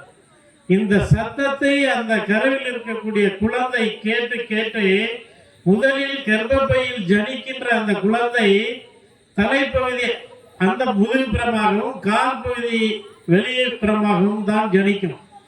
இந்த குழந்தை இந்த சத்தத்தை கேட்டு கேட்டு மெல்ல திரும்பி அது அந்த 10ஆம் மாசம் அந்த கர்ப்பப்பையில் இருந்து வெளிவருவதற்கு தயாராக வேண்டும் என்ற அந்த நம்பிக்கையை மட்டுமல்ல, அந்த உண்மையை கண்டறிந்தது நம் முன்னோர்கள். அது அறிவியல் பூர்வமான உண்மை. அந்த சத்தத்தை கேட்டுதான் குழந்தை பிறப்பதற்கு தன்னை தயார்படுத்தி திரும்பும். அப்படி அந்த கணீர் கணீர் என்ற சத்தத்தை கேட்கின்ற குழந்தை பேசிக்கொள்கின்ற அந்த செய்தியையும் உள்வாங்கக்கூடிய ஆற்றல் பெற்றிருக்கும் என்பதை கண்டறிந்தவர்கள் நம் முன்னோர்கள். நாம் தான் அங்கு போய் அமெரிக்காவுக்கு சென்று அந்த செய்தியை அங்கே பரப்பி அதன் பிறகு அவர்கள் அந்த நம்பிக்கைக்கு மாறுகின்றார்கள் என்ற செய்தியினை நான் இங்கே பதிவு செய்து கொள்கின்றேன். இன்னொரு செய்தியையும் சொல்கின்றேன். நாம் பெண்கள் மெட்டி அணிவார்கள். மெட்டி அணிவதனுடைய நோக்கம் என்ன என்று கேட்டால், அந்த காலிலே அணிகின்ற மெட்டி பூமியிலே இருந்து எர்த்தில் இருக்கக்கூடிய பவரை இழுத்து உள்வாங்கக்கூடியது. அந்த ஒரு ஆயுதம், அந்த ஆயுதத்தை தான் அந்த மெட்டியாக நாம் பயன்படுத்துகின்றோம். இப்படி நாம் அணிகின்ற தாலிக்கு கூட ஒரு காரணம் நாம் இருக்கின்றோம். அந்த தாலியை பார்த்தால் எம் என்ற வடிவத்தில் இருக்கும். அந்த எம்மில மதியத்தில் ஒரு கூர்முனை இருக்கும். அந்த கூர்முனைய நோக்கம் என்னன்னு கேட்டால், நாம் காற்று ஒரு அதாவது கரண்டை உற்பத்தி செய்கிற ஒரு இயந்திரம். காற்று படக் படக் என்று அடிக்கும் போதெல்லாம் அந்த காற்றுல இருந்து மின்சாரம் வெளிவரும். அந்த மின்சாரத்தை அந்த கூர்முனையில் இருக்கக்கூடிய அந்த பகுதி வெளிவாங்கும். அப்படி அந்த மின்சாரத்தை வெளிவாங்காவிட்டால் நமக்கு ஹார்ட் அட்டாக் வரும். அதை ஏன் பெண்கள் மட்டும் அணிஞ்சுக்கிறாங்கன்னா, பெண்கள் பல அபாயகரமான சூழ்நிலையை சந்திக்கக்கூடியவர்கள். ஒரு பிரசவம் ஏற்படுகின்றது என்றால் அந்த நேரத்தில் மிகப்பெரிய ஒரு அபாயத்தை சந்தித்து மீண்டும் ஒரு பிறப்பெடுக்கின்ற அந்த தன்மையை அவர்கள் அடைகின்றார்கள். இறந்து பிறப்பதை போன்ற ஒரு அபாயத்தை சந்திக்கக்கூடியவர்கள். அந்த நேரத்தில் இந்த ஹார்ட் அதிகமாக துடிக்கும். அதிகமாக துடிக்கின்ற பொழுது அங்கே உற்பத்தி செய்யப்படுகின்ற அந்த மின்சாரத்தை இந்த தாலியானது மெல்ல வாங்கி வெளிவிடும். இப்ப நம்ம ஆஸ்பத்திரியில எல்லாம் பார்க்குறோம், பிரசவ அறையில பெண்களுக்கு அந்த தாலியை கலட்டி வச்சிடறாங்க. அது மிகவும் தவறான ஒன்று. அந்த தாலியினுடைய முக்கியத்துவமே பெண்கள் அபாயகரமான ஒரு சூழ்நிலையில் இருக்கும் பொழுது காற்று படபடபடாமல் வேகமாக அடிக்கும். அந்த நேரத்தில் நாம் அங்கே உற்பத்தியாகும் மின்சாரத்தை வெளிவாங்க வேண்டும். இப்ப பெரிய பெரிய கட்டடத்துல எல்லாம் பார்ப்போம், நம்ம இடிதாங்கி வச்சிருப்பாங்க. அந்த இடிதாங்கியினுடைய நோக்கம் என்ன? பெரிய கோயில்ல எல்லாம் கலசம் வச்சிருப்பாங்க. அந்த கலசத்தினுடைய நோக்கம் என்ன? அந்த இடியை வாங்கி கொள்ளும். அந்த முனை கூர்மையாக இருக்கும். அந்த காற்றிலே வருகின்ற அந்த மின்சாரத்தை மெல்ல உள்வாங்கி பூமியில இறக்கி விட்டுவிடும். அந்த இடிதாங்கி அந்த கலசம் இல்லை என்றால் கோபுரத்தை அந்த இடி தாக்கி சின்னாபின்னப்படுத்திவிடும். இது போன்ற சில காரணங்களுக்காக நம் முன்னோர்கள் ஆய்ந்து அறிந்துதான் இந்த சடங்குகளை எல்லாம் வைத்திருக்கின்றார்கள். அதனால் நம் நாட்டிலிருந்து இங்கிருந்துதான் அந்த சடங்குகள் அயல்நாடுகளுக்கு சென்று அவர்களும் பின்பற்றுகிறார்கள் என்ற செய்தியை உங்களுக்கு சொல்லிக்கொண்டு, அடுத்ததாக ஆன்மீகம் என்பது மகிழ்ந்து இன்புற்று இருக்கவே என்ற அணியிலிருந்து கவிஞர் சாம்பசிவம் அவர்களை அழைக்கின்றேன்.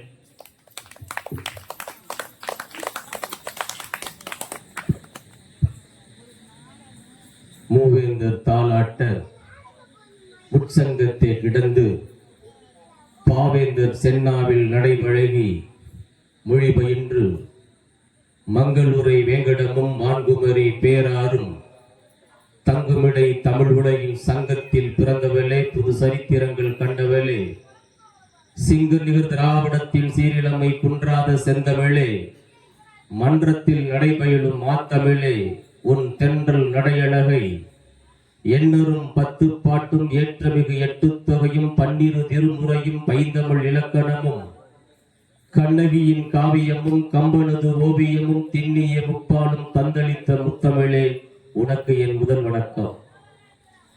எங்களுக்கெல்லாம் நல்ல வழி கிடைக்கும் என்ற நம்பிக்கையோடு நல்வழி சித்தர் சன்னிதானத்தில் வருகை தந்து சிவனுடைய அருளை பெற காத்து கொண்டிருக்கிற அனைத்து மெய்யன்பர்களுக்கும் பக்தகோடிகளுக்கும் என் அன்பான இரவு வணக்கத்தை தெரிவித்துக் கொள்கிறேன்.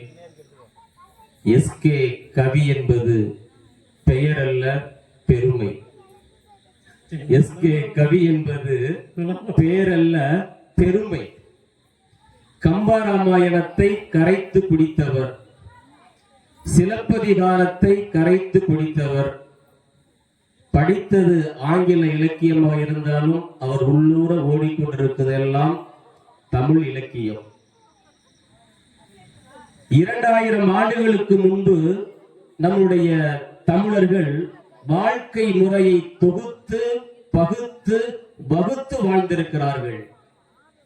திசையை 8ஆக பகுத்தார். வடக்கு, மேற்கு, தெற்கு, கிழக்கு, வடகிழக்கு, வடமேற்கு, தென்கிழக்கு, தென்மேற்கு. திசையை 8ஆக பகுத்த தமிழன் இசையை 7ஆக பகுத்தான். சரிகம பதனி. இசையை 7ஆக பகுத்த தமிழன் சுவையை 6ஆக பகுத்தான். சுவையை 6ஆக பகுத்த தமிழன் நிலத்தை 5ஆக பகுத்தான். குறிஞ்சி முல்லை நெறிதம் பாலை. நிலத்தை 5ஆக பகுத்த தமிழன் காற்றை 4ஆக பகைத்தான். கொண்டல், கோடை, மேற்கு, வாடை, தென்றல். காற்றை 4ஆக பகுத்த தமிழன் தமிழை 3ஆக பகுத்தான். இயல், இசை, நாடகம். தமிழை 3ஆக பகுத்த தமிழன் வாழ்க்கையை 2ஆக பகுத்தான். அக வாழ்க்கை, புற வாழ்க்கை. வாழ்க்கையை 2ஆக பகுத்த தமிழன் ஒழுக்கத்தை மட்டும் ஒன்றாக பகுத்தான்.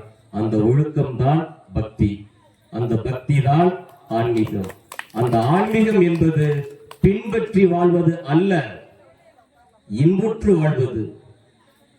எல்லோரும் இன்புற்று இருப்பதுவே அல்லால் வேறென்று அறியேன் பராபரமேன் என்றார் திருமறைக்காடு என்று சொல்லக்கூடிய வேதாரணத்தில் பிறந்த தாய்மான சுவாமிகள். ஆன்மீகம் என்பது பின்பற்றி வாழ முடியாது. திருத்தொன்ற புராணம் என்று சொல்லக்கூடிய 63 நாயன்மார்களை பற்றி பாடிய சேக்கிழார் ஒரு பக்தன், பரிசுத்தமான பக்தன், வெள்ளேந்தியான பக்தன், காட்டிற்கு வேட்டையாட செல்கிறார். அந்த காட்டினுடைய ஓரத்தில் ஒரு வயல்வெளியில் சிவன் சன்னிதானம். தன்னிடம் கிடைக்கின்ற பொருளை ஏதாவது படைக்க வேண்டும் என்பது நியதி. அது அசைவமா இருக்கலாம், சைவமா இருக்கலாம். வேட்டையாடி அந்த பக்தன் இறைச்சியை சிவனுக்கு படைக்கின்றார். அதிர்ச்சியாக இருக்கிறது. அந்த சிவன் சன்னிதானத்தை வாரம் வாரம் சுதவி செய்கிற ஒரு புரோகிதர் வருகிறார். இறைச்சியை பார்த்தவுடன் அதிர்ச்சி அடைகிறார் புரோகிதர். சிவனுடைய சன்னிதானத்தில் மாமிசம்மா அப்புறப்படுத்துகிறார். மீண்டும் அதே அந்த பக்தன், வேடர் பக்தன் இறைச்சியை வைக்கிறார். இதே தொடர்ச்சியாக இருக்கும்போது அந்த புரோகிதர் சிவனிடம் கேட்கிறார், சிவபிரானே, என்ன கொடுமை, உங்கள் சன்னிதானத்தில் இறைச்சி இருக்கிறது. உன்னை விட தூய்மையான அந்த பக்தன் அவன் என்ன செய்கிறான் என்பதை சற்று ஓரத்தில் நின்று பார், அவனுடைய பக்தி புரியும் என்று புரோகிதர் ஓரத்தில் அமர்ந்திருக்கிறார். அந்த வேடன் வந்து வருகிறான். அதே சன்னிதானத்தில் இறைச்சியை படைக்கிறான். இதனுடைய பக்தி மெய்யா பொய்யா என்று சிவன் ஒரு திருவிளையாடல் நிகழ்த்து காட்டுகிறான். வேடன் இருந்து பொழுதே சிவனுடைய கண்ணில் இருந்து குருதி வழிகிறது, ரத்தம். இந்த குருதியை அடைப்பதற்கு பச்சை மூலிகளை அரைத்து ஒட்டி பார்க்கிறான், அப்பி பார்க்கிறான். குருதி நிற்கவில்லை, ஆறா ஓடுகிறது. ஒன்றும் புரியவில்லை. பரிசுத்தமான பக்தன் தன் கையில் வைத்திருந்த ஆயுதத்தை எடுத்து கண்ணை விழியை குத்தி எடுத்து சிவனுடைய கண்ணில் வைக்கிறார். ஒழுகிய ரத்தம் நின்று விடுகிறது. மறுகணமே சிவனுடைய அடுத்த கண்ணில் இருந்து ரத்தம் ஒழுகிறது. தெரியவில்லை என்று புரியவில்லை. மீண்டும் இந்த கண்ணை அங்கே அப்ப வேண்டும் என்று நினைக்கின்ற பொழுது நாம் இந்த கண்ணை குத்தி எடுத்து விட்டால் சிவனுடைய கண்ணு தெரியாது என்பதற்காக அந்த பக்தனுடைய கால் விரலை தூக்கி சிவனுடைய கண்ணில் வைத்து இந்த விழியை எடுத்து அப்பி வைத்து தடவி செல்கிறான். நில்லு கண்ணப்பா நில்லு. சிவனுக்கு கண்ணை அப்பியதால் அவன் கண்ணப்பன். கண்ணப்பனுடைய வாழ்க்கையை பின்பற்ற முடியுமா? அவன் வாழ்க்கையை நினைத்து இன்புற்று வாழ முடியுமா? எண்ணி பாருங்கள் மையன்பர்களே. ஆன்மீகம் என்பது பின்பற்றி வாழவே முடியாது. கும்பகோணத்து பக்கத்தில் பிரசித்தி பெற்ற சுவாமி மலை எல்லோருக்கும் தெரியும். மன்னர்கள் காலத்தில் அந்த சுவாமி மலையை தூய்மை செய்கிற கூன் விழுந்த ஒரு பாட்டி, கடவுளுக்கு மாலைகள் போட வேண்டிய கட்டாயம் இல்லை. திருமூலர் சொன்னதை போல தம்பி சந்தோஷ் சொன்னார், பச்சிலை தேவையில்லை, பாலாபிஷேகம் தேவையில்லை, சந்தன மாலை தேவையில்லை, சவாது மாலை தேவையில்லை. பரிசுத்தமான அன்பு இருந்தால் போதும். அந்த வீதியை, அந்த வளாகத்தை, அந்த சன்னிதானத்தை தூய்மை செய்கிற அந்த பாட்டி தினம் தினம் தூய்மை செய்கிறார். கடவுள் ஒரு நேரம், ஒரு சமயத்தில் தன்னுடைய கழுத்தை வளைத்து கொடுக்கிறார். மன்னர் ஆட்சி காலம், கடவுளுடைய கழுத்து வளைந்து விட்டது என்று முரசு அறிவிக்கப்படுகிறது. நாட்டினுடைய குற்றம், தெய்வ குற்றம் என்று எல்லோரும் வந்து அந்த கடவுளுடைய சிலையை நிமிர்த்த பார்க்கிறார்கள். நிமிர்த்த முடியவில்லை. யானை கொண்டு வளைக்க பார்க்கிறார்கள், முடியவில்லை. யாராலும் ஒன்று செய்ய முடியவில்லை என்று பேசிக் கொண்டிருக்கின்ற பொழுது அந்த பரிசுத்தமான பாட்டி நான் நிமிர்த்துகிறேன் என்று ஒரு பெரிய கயிறை இழுத்து கடவுளுடைய கழுத்தில் கட்டி மறுபகுதியை தன்னுடைய கழுத்தில் கட்டில் இழுக்கிறான். யானையால் வளைய முடியாத பக்தியுடைய அந்த கடவுளுடைய கழுத்து, அரசனால் வளைக்க முடியாத, நிமிர்த்த முடியாத அந்த தலைவனுடைய கழுத்து பரிசுத்தமான அன்பால் வெளிப்படுத்திய அந்த பாட்டியினுடைய இழுவையை தாங்க முடியாமல் நிமிர்ந்ததா என்று சொன்னால் பாட்டியினுடைய பெருமையை நினைத்து இன்புற முடியுமா? பின்பற்ற முடியுமா? எண்ணி பாருங்கள். நம்முடைய திருவாசகம், தேவாரம், திருநாவுக்கரசர் சுண்ணாம்பு கால்வாயில் படுத்துக் கொண்டிருக்கிறார். மாசில் வீணையும் மாலையும் மதியமும் வீசுதென்றலும் நீங்கள வேலையும் மூசு வண்டரை பொய்கையும் போன்றது ஈசன் எந்தன் இணையடி நிழலே இந்த சுண்ணாம்பு கால்வாயில் படுத்து கிடப்பது எனக்கு ஒரு ஏசி, ஒரு குளிர்ச்சியான அறையில் படுத்து உறங்குவதை போல் இருக்கிறது என்று சொன்னால் அதை போல் பின்பற்ற முடியுமா? இல்ல திருநாவுக்கரசரை போன்று அந்த வாழ்க்கையை நினைத்து நாம் இன்புற மகிழ்ச்சியாக வாழ முடியுமா? எண்ணி பாருங்கள். ஆழ்வார்கள் 12 பேர். 12 ஆழ்வார்களில் ஒரு பெண் ஆழ்வார் ஆண்டாள். கோதை நாச்சி, சூடி கொடுத்த சுடர்கொடி, கடவுளையே காதலித்தவள், கடவுளையே ஆண்டவள், மத்தளம் கொட்ட வரிசங்கம் நின்றுத முத்துடை தாம் நிலையில் பந்தற்கில் மைத்துடன் நம்பி மதுசூதன் வந்தன்னை கைத்தளம் பற்ற கடாகண்டேன் தோழி நான் என்று அந்த திருமால் கண்ணனை தன் கைப்பிடிப்பதாக கனவு கொண்டால் ஆண்டாளை நினைத்து பின்பற்ற முடியுமா? வாழ்க்கையை நினைத்து இன்புற்று வாழ முடியுமா? எண்ணி பாருங்கள் தோழர்களே. பக்தி என்பது பரிசுத்தமான ஆன்மீகம் என்பது ஆன்மாவின் வெளிப்பாடு. பக்தி என்பது கருணையின் வெளிப்பாடு.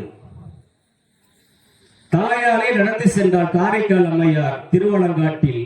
அந்த அம்மையாரை போன்று அம்மையாருடைய பக்தியை நினைத்து நாம் இன்புற முடியுமா? இல்ல அம்மையாரை போல் தலையால் நடக்க வேண்டும் என்று நாம் பின்பற்ற முடியுமா? பரிசுத்தமான ஆன்மீகம் என்பது, பரிசுத்தமான பக்தி என்பது, பரிசுத்தமான ஆன்மீகம் என்பது பின்பற்றி வாழ்வதல்ல, இன்புற்று வாழ்வதே என்று கூறி தந்த வாய்ப்புக்கு நன்றி கூறி நிறைவு செய்கிறேன். நன்றி, வணக்கம். நன்றி.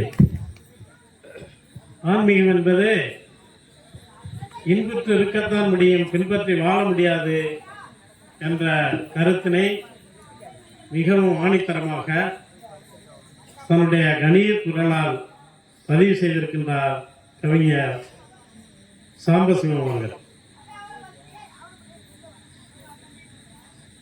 அடுத்ததாக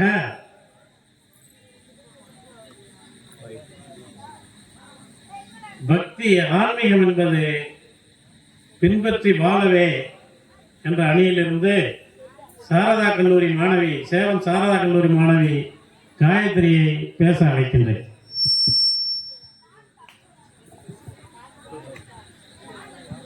கம்பன் வாக்கள் பிறந்து கண்ணதாசனின் காதலியாய் கல்லுக்குள் சிலையாய் எண்ணில் நீயாய் இருக்கும் இந்த தவிட்டாத தமிழுக்கு இந்த தங்க தமிழச்சியின் வணக்கத்தை தெரிவித்துக் கொள்வது. ஐயா, உண்மையிலேயே சொல்லணும் அப்படின்னா நீங்க எந்த ஒரு கோயிலுக்கு போகணும்னு நினைச்சா நீங்க மனசு வச்சா போதும். ஆனா சிவபெருமானுடைய ஆலயத்திற்கு போக வேண்டும் என்று நினைத்தால் நீங்கள் நினைத்தால் ஆகாது. சிவபெருமான் நினைக்க வேண்டும், சிவபெருமான் கூப்பிட வேண்டும். அப்படிப்பட்ட சிவபெருமான் எப்படி தெரியுமா கூப்பிடுவாடா? மீன் பிடிப்பாங்க பாத்தீங்களா? மீன் பிடிக்கிற மாதிரி சிவபெருமான் பிடிப்பாரா? வலை போட்டு மீன் பிடிப்பாருல்ல, அந்த மாதிரி இல்லைங்க. எங்கேயோ ஆறுலயோ குட்டையிலயோ தனியா உட்கார்ந்து கொக்கி போட்டு மீன் பிடிக்கிறாங்க பாருங்க, அந்த வேலையத்தான் சிவபெருமான் செய்து கொண்டிருக்கிறாரு. ஏன்னா என்னுடைய ஆலயத்திற்கு இவர்கள் தான் வர வேண்டும், என்னுடைய ஆலயத்தில் இருக்கும் திருநீரை இவர்கள் தான் பூச வேண்டும், என்னுடைய ஆலயத்தில் இவர்கள் தான் பட்டிமன்றம் பேச வேண்டும், என்னுடைய ஆலயத்தில் இவர்கள் தான் இந்த பட்டிமன்றத்தை கேட்க வேண்டும் என்று சிவபெருமான் நினைத்ததால் தான் நாம் இங்கு உட்கார்ந்து கொண்டிருக்கிறோம். உண்மையிலேயே பழனிக்கு போங்க, பஞ்சாமிரதம் மணக்கும். ஐயப்பன் கோவிலுக்கு போங்க, சந்தனம் மணக்கும். அம்மன் கோவிலுக்கு போங்க, மஞ்சள் மணக்கும். இது எல்லாமே வாசனை பொருட்கள் தான். ஆனா திருநீர் கூட மணக்குது அப்படின்னா பட்டுக்கோட்டையில் இருக்கக்கூடிய இந்த சிவன் கோயில தான் திருநீர் கூட மணக்குதுங்க. உண்மையிலே நான் இந்த பட்டிமன்றத்துக்கு இங்க வந்ததுமே இந்த ஐயா தான் எனக்கு நடுவர்னு சத்தியமா தெரியாதுங்க. ஏன்னா எங்க 4 பேருடைய போட்டோவும் போட்டாங்க, ஐயாவுடைய போட்டோ போடவே இல்லை. போடவே இல்லை. வந்ததுமே ஐயா என்கிட்ட கேட்டாரு, ஏமா இதுக்கு முன்னாடி பட்டிமன்றம் எல்லாம் பேசிருக்கியா அப்படின்னு. நானும் பேசிருக்கீங்கயா அப்படின்னு. அவரு ஒரு இங்கிலீஷ் வாதியா, நாங்க கொடுத்துருக்கிற சப்ஜெக்ட் கஷ்டமான. எனக்கு வந்ததே பயம். ஏன்னா 4 பேத்துல நான் ஒருத்தி மட்டும்தான் பொண்ணு, 4 பேருமே பசங்க. நான் எப்படி பேச போறேங்கிற ஒரு பயத்துல வந்தேன். ஐயா வர இன்னும் பயம் கொடுத்து விட்டாரு. ஒரு அரை மணி நேரம் கழிச்சுதான் இவரே நடுவர்னு எங்களுக்கு தெரியும். உடனே அந்த பயத்தோட இந்த ஆலயத்திற்கு வந்து இந்த சிவபெருமானுக்கு அருகில் இருக்கிற உமையம்மன் கிட்ட கேட்டேன். ஏன்னா சிவபெருமான் கிட்ட கேட்க முடியாது. அவருக்கு ஆலயத்துல வந்து அவர்கிட்டயே பாயிண்ட்ஸ் கேட்டா தப்பா போயிடும்ல. சிவபெருமான் ஆலயத்துக்கு பக்கத்துல இருக்கக்கூடிய உமையம்மா கிட்ட கேட்டேன். அவர் சொன்ன பதில் என்ன தெரியுமா? இன்னைக்கு உங்க அப்பாவுக்காக மகா சிவராத்திரியை கொண்டாடிட்டு இருக்காங்க. எதுக்கு கொண்டாடிட்டு இருக்காங்கன்னு உனக்கு தெரியுமான்னு கேட்டா.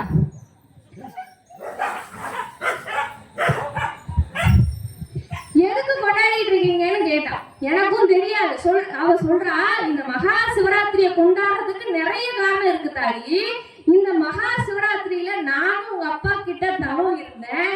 இந்த தவத்தை பூலோகத்துல இருக்கவங்க பின்பற்றணும்ன்றதுக்காகத்தான் நான் இந்த தவத்தை இருந்தேன்னு சொன்னாலே அது பொய்யின்றீங்களா? ஏன் அது மட்டும் இல்ல, இந்த பட்டிமன்றம் நடக்குதுன்னா ஆன்மீகத்தை பின்பற்றி தான் நடந்துட்டு இருக்குன்னு நான் சொல்லுவேன்.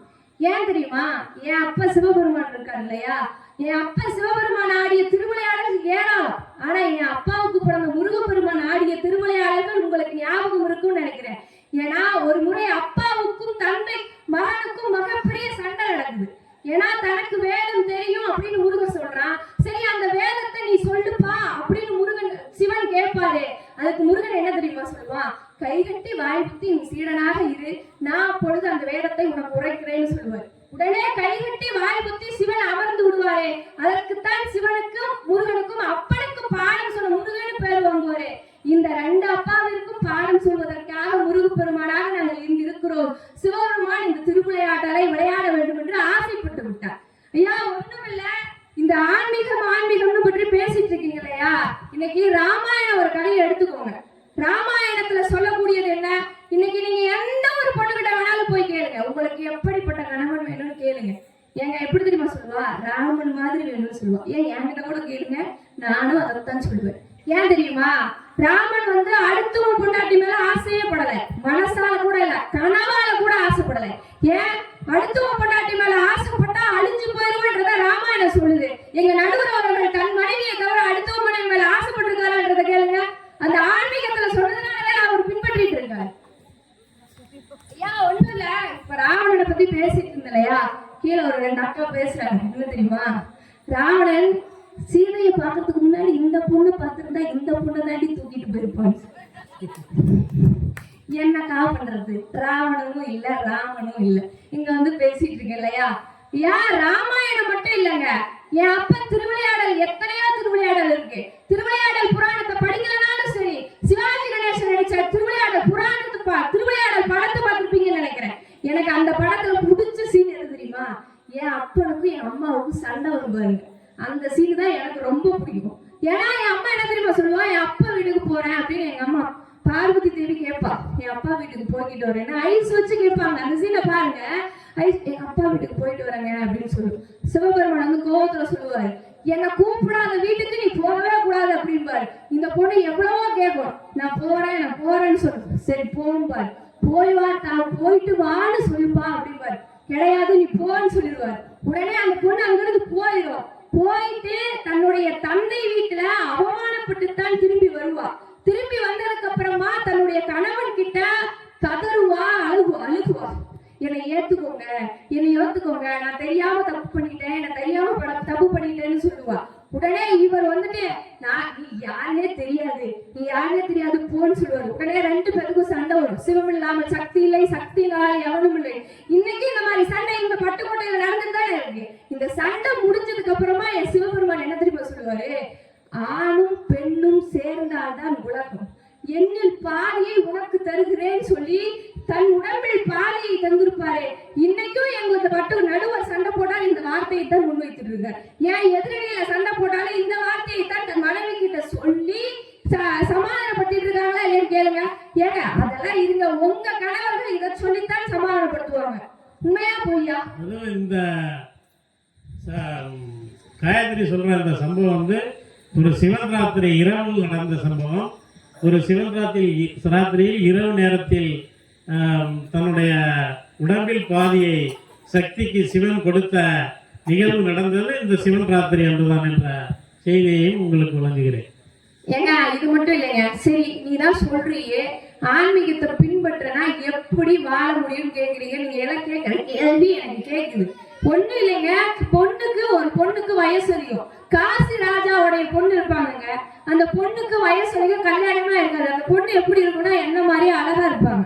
அழகான பொண்ணுங்களுக்கு சீக்கிரமா கல்யாணம் ஆகுதுன்றது உங்களுக்கே தெரிஞ்ச விஷயம் தான். அந்த பொண்ணுக்கு கல்யாணமே ஆகாது. உடனே அவங்க அப்பாவுக்கு உடம்பு செய்யாம போயிடும். அவங்க அப்பா கிட்ட போய் கேட்பாங்க, அம்மா நீ சீக்கிரமா கல்யாணம் பண்ணிக்கோ, அப்பாவுக்கு உடம்பு சரியாம போயிட்டு இருக்கு அப்படின்னு சொல்லுவாங்க. அந்த பொண்ணு என்ன தெரியுமா சொல்லுவோம், சரிப்பா நான் கல்யாணம் பண்ணிக்கிறேன், எவன் ஒருத்தன் 5 மணிக்கு ஆத்துல சிவநாமத்தை சொல்றானோ அவன் தான் என் புருஷன் சொல்லிடுவோம். உடனே அந்த அரண்மனைக்கு ஒரு திருடன் வந்துருவாங்க. அந்த திருடன் இதை கேட்டுருவான். 5 மணி நேரத்துக்கு முன்னாடியே அந்த ஆத்துக்கு போய் சிவநாமத்தை சொல்லிட்டு இருப்பான். சிவநாமத்தை சொல்லிட்டு இருக்கும் போது 5 மணிக்கு அந்த பொண்ணும் காசி ராஜாவும் அந்த ஆத்துக்கு வருவாங்க. ஆத்துக்கு வந்ததுக்கு அப்புறமா அந்த சிவநாமத்தை சொல்லிட்டு இருக்க திருடனை ராஜா பார்த்துருவாரு. பாப்பா வாப்பா, நீதான் என் மருமகன், இந்த காசியை நான் உனக்கு எழுதி தரேன் வாப்பான்னு கூப்பிடுவாரு. இந்த திருடன், ஏடா 5 மணி நேரம் சிவநாமத்தை சொன்னதுக்கு எனக்கு காசியே கிடைக்குது, சிவநாமத்தை நான் வாழ்க்கை ஃபுல்லா பின்பற்றேன்னா எனக்கு இன்பம் கிடைக்காதுன்னு என்னடா நிச்சயம் சொன்னாரு. ஆன்மீகத்தை பின்பற்றினால்தான் நமக்கு இன்பமே கிடைக்கும். நடுவரவர்கள் நீங்கள் சொன்னீர்கள் தாலியை பற்றியும் வெட்டியை பற்றியும். இதை என்னுடைய அண்ணனாகப்பட்ட முருகப்பெருமான் அன்னைக்கே சொல்லிட்டார். எப்ப தெரியுமா? எங்க அண்ணனுக்கும் தெய்வானைக்கும் திருமணம் நடைபெற்றது. திருமணம் நடந்ததுக்கு அப்புறமா தெய்வானைக்கு எனக்கும் என்ன தெரியுமா டிஃபரன்ஸ், என்ன நானும் அவளும் ஒரே மாதிரி அழகாத்தான் இருப்போம். என்ன, நான் அவளுக்கு தங்கச்சி, அவங்க எனக்கு அண்ணி, 2 பேருக்குமே எந்த ஒரு வித்தியாசமும் இருக்காது. நடுவரவர்களே, முருகனுக்கும் தெய்வானைக்கும் திருமணம் நடந்த பிறகு முருகன் கிட்ட தெய்வானைகள் அடுக்கடுக்கா கேள்விகளை வைப்பான். என்ன தெரியுமா? இந்த கேள்விகளை என் கனவு கிட்ட கேட்கணும்னு நினைச்ச கேள்வியை என் அண்ணி கேட்டிருக்கா. எப்படி தெரியுமா? எங்க கல்யாணம் நடக்கும் போது 2 பேர்த்துக்கும் நீங்க என் கழுத்துல தாலி போட்டீங்கல்ல, எதுக்குன்னு கேட்பா. உங்க கழுத்துல நான் மெட்டி போட்டேன்ல, அது எதுக்குன்னு கேட்பா. ஏனென்றால் பெண் எப்பொழுதும் குமிந்தே செல்பவள், மண்ணை பார்த்து நடந்து செல்பவள். ஆண் எப்பொழுதும் விண்ணை பார்த்து நடந்து செல்பவள். ஆண் எதிரே ஒரு பெண் வந்தால் அவள் கழுத்தில் இருக்கும் அந்த குங்குமத்தை பார்த்தவுடன் இவள் ஆல்ரெடி திருமணமான பொண்ணு, இவளை நாம பார்க்க கூடாதுன்னு அந்த பையன் போயிடுவான். ஒரு பொண்ணு குமிஞ்சே நடக்கிற பொண்ணு, அந்த பொண்ணுல காலில் மெட்டி போட்டிருக்கா, அந்த பையனை காலில் மெட்டி போட்டிருக்கா. இந்த பையனுக்கு ஏற்கனவே திருமணம் நடந்திருக்கு, இந்த பையனை நம்ம பார்க்க கூடாதுன்னு போயிடுவான்றத ஆன்மீகம் அன்னைக்கே சொல்லிருச்சு. நடுவர் அவர்களே ஒண்ணுமில்ல. இந்த நான் அடுத்த கேள்வி என்னுடைய தெய்வானை முன்வைக்கிறார். என்ன தெரியுமா? நான்முகன் கலைவாணிக்கு தன் நாவிலே இடம் கொடுத்தார். விஷ்ணு பெருமானோ தன்னுடைய திருமகளுக்கு நெஞ்சிலே இடம் கொடுத்தார். என்னுடைய மாமனாகப்பட்டவன் என்னை அத்தைக்கு சரிபாதி இடத்தை கொடுத்தார், ஏன் என்று கேட்டார். அதற்கு முருகன் கூறிய பதில் என்ன தெரியுமா? முதலில் ஒரு ஆண்மகன் தன் பேச்சை கொடுத்து பார்க்கிறான், அதன் பிறகு தன் நெஞ்சிலே இடத்தை கொடுக்கிறான், அதன் பிறகுதான் தன் உடம்பிலே சரிபாதியை கொடுக்கிறான். இதுதான் திருமணத்தில் முடிகிறது என்று சொன்னாலே இந்த ஆன்மீகத்தை அவர்கள் பின்பற்றவில்லையா? நடுவரவர்களே, நிறைவாக ஒன்று கூறி விடைபெறுகிறேன். என்ன அப்படின்னா, இந்த பகவத்கீதை என்ற ஒரு நூல் இருக்குது இல்லையா, அந்த பகவத்கீதைய இன்னைக்கும் நீங்க நீதிமன்றங்களில போய் பாருங்க. நீதிமன்றத்துல குற்றவாளி கிட்ட சத்தியம் வாங்குவதற்கு ஒரு புத்தகம் வைக்கப்படுவார்கள் அல்லவா, அது பகவத்கீதை. அந்த பகவத்கீதையில் இடைப்பெற்றிருப்பது ஆன்மீகம். அந்த நீதிமன்றங்களிலே அதை பின்பற்றும் பொழுது இந்த நீதிமன்றத்தையும் அதை நாம் பின்பற்றுவோம் என்று நினைக்கிறேன் என்று நன்றி கூறி விடைபெறுகிறேன். நன்றி, வணக்கம். செல்வி காயத்ரி மிக அருமையாக தன்னுடைய கருத்துக்களை பதிவு செய்திருக்கின்றார்.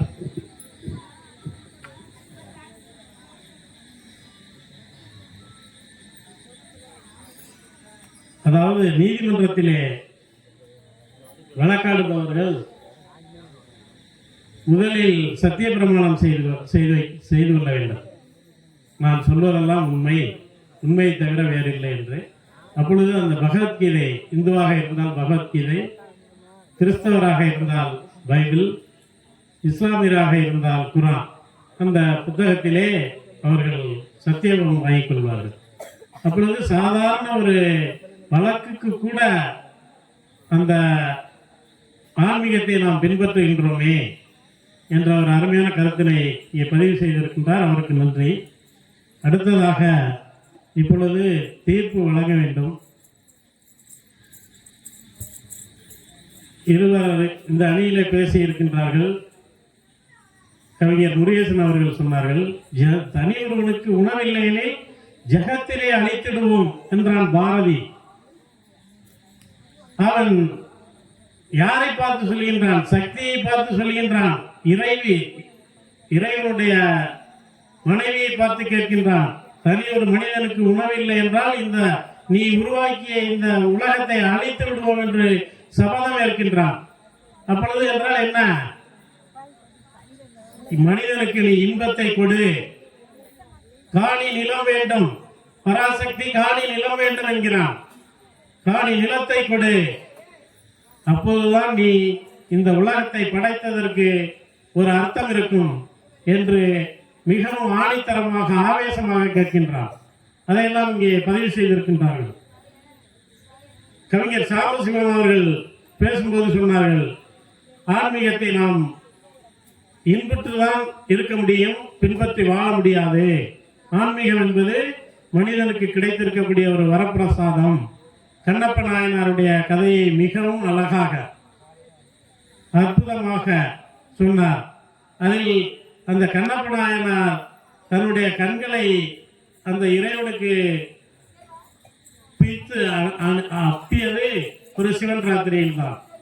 ஒரு சிவன் ராத்திரியில் தான் அந்த சம்பவம் நடந்தது. அந்த காலத்திலேயே இந்த உறுப்பு மாற்று அறுவை சிகிச்சையை கண்டுபிடித்தது இந்த ஆன்மீகம். இப்போதான் நாம் லேட்டா இந்த உறுப்பு மாற்று அறுவை சிகிச்சை, அதாவது கண்ணை எடுத்து இன்னொருக்கு பொறுத்துறது, சிறுநீரகத்தை எடுத்து இன்னொருத்தருக்கு பொறுத்துறது, இதயத்தை எடுத்து இன்னொருத்தருக்கு பொறுத்துறது, இப்போ இது லேட்டஸ்டாக தான் நாம் கண்டுபிடிச்சிருக்கோம்.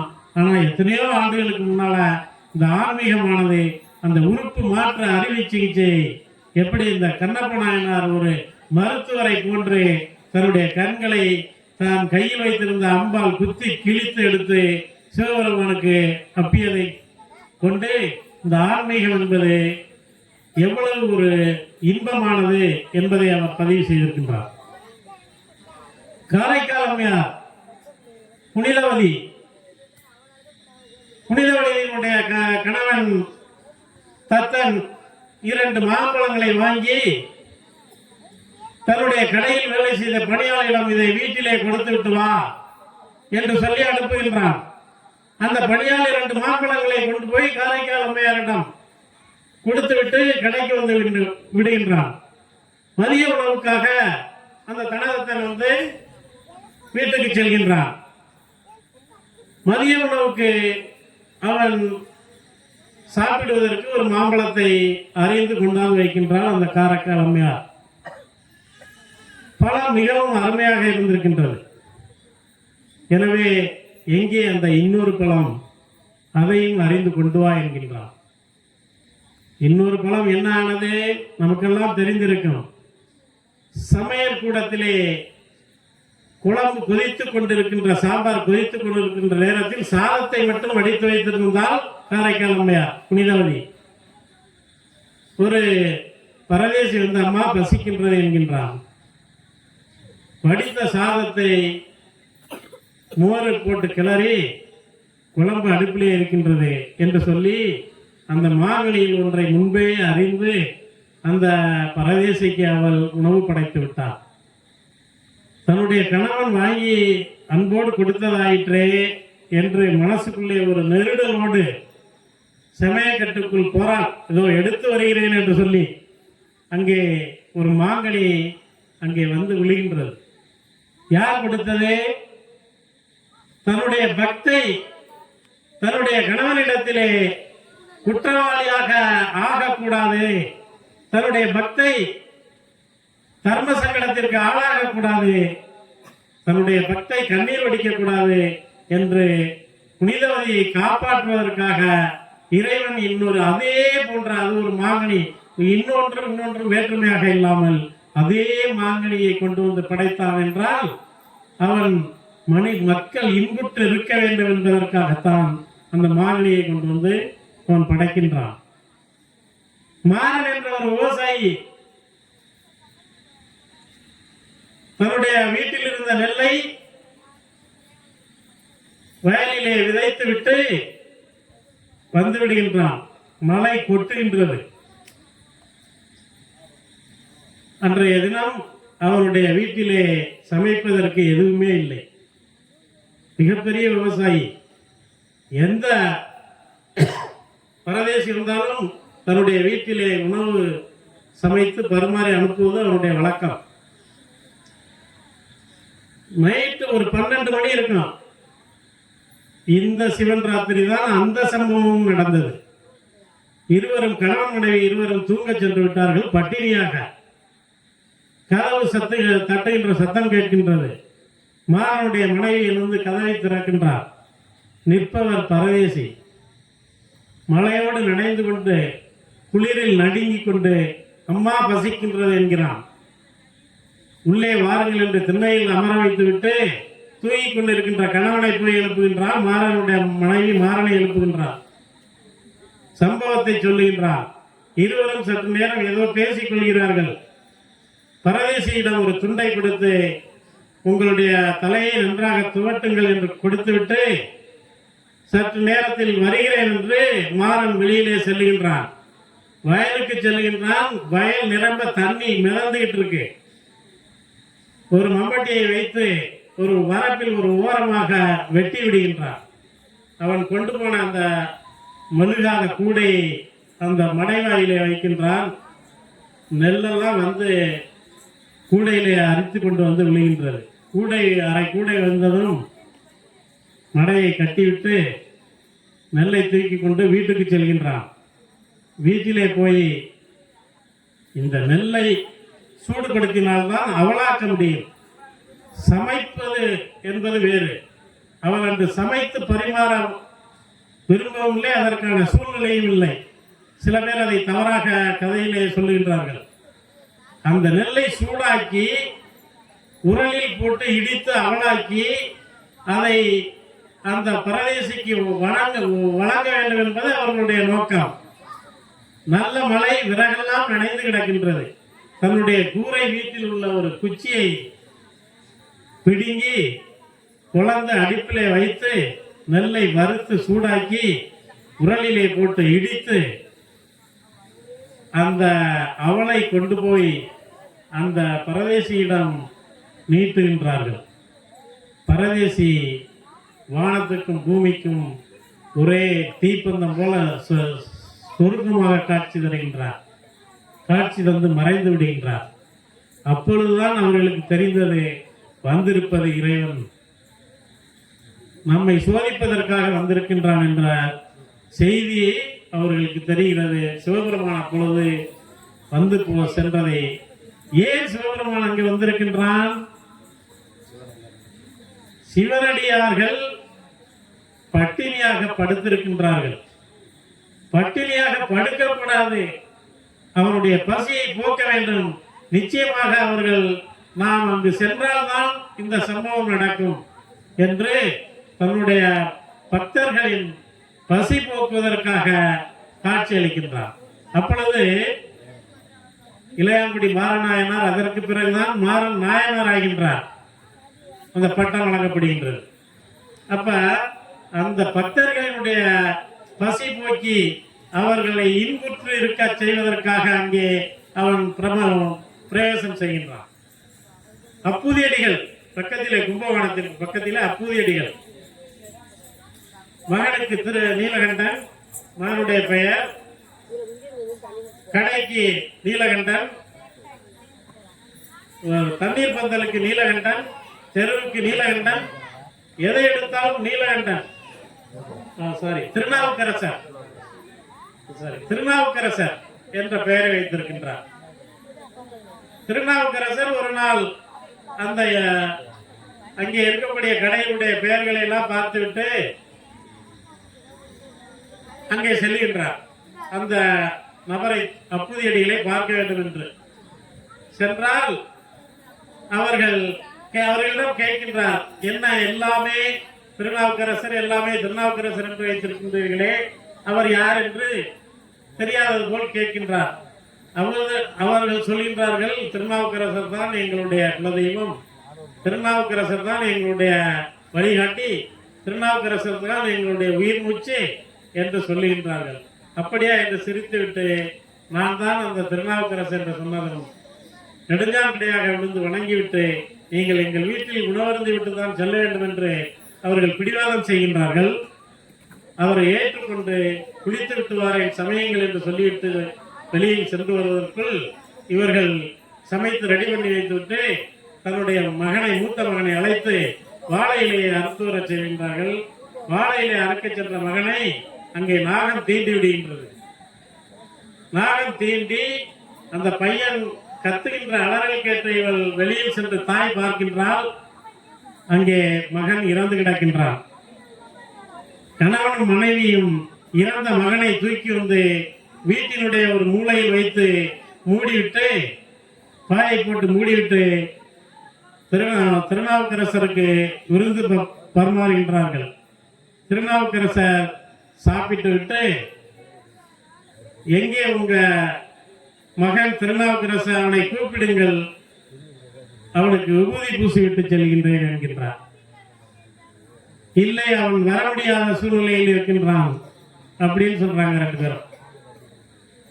இல்லை, அவனை கூப்பிட்டால் தான் நான் இங்கிருந்து செல்லுவேன், என்ன சூழ்நிலை என்று என்னிடம் சொல்லுங்கள் என்கிறார்கள். அதற்கு பிறகு வேறு வழியின்றி விவரத்தை சொல்கின்றார்கள்.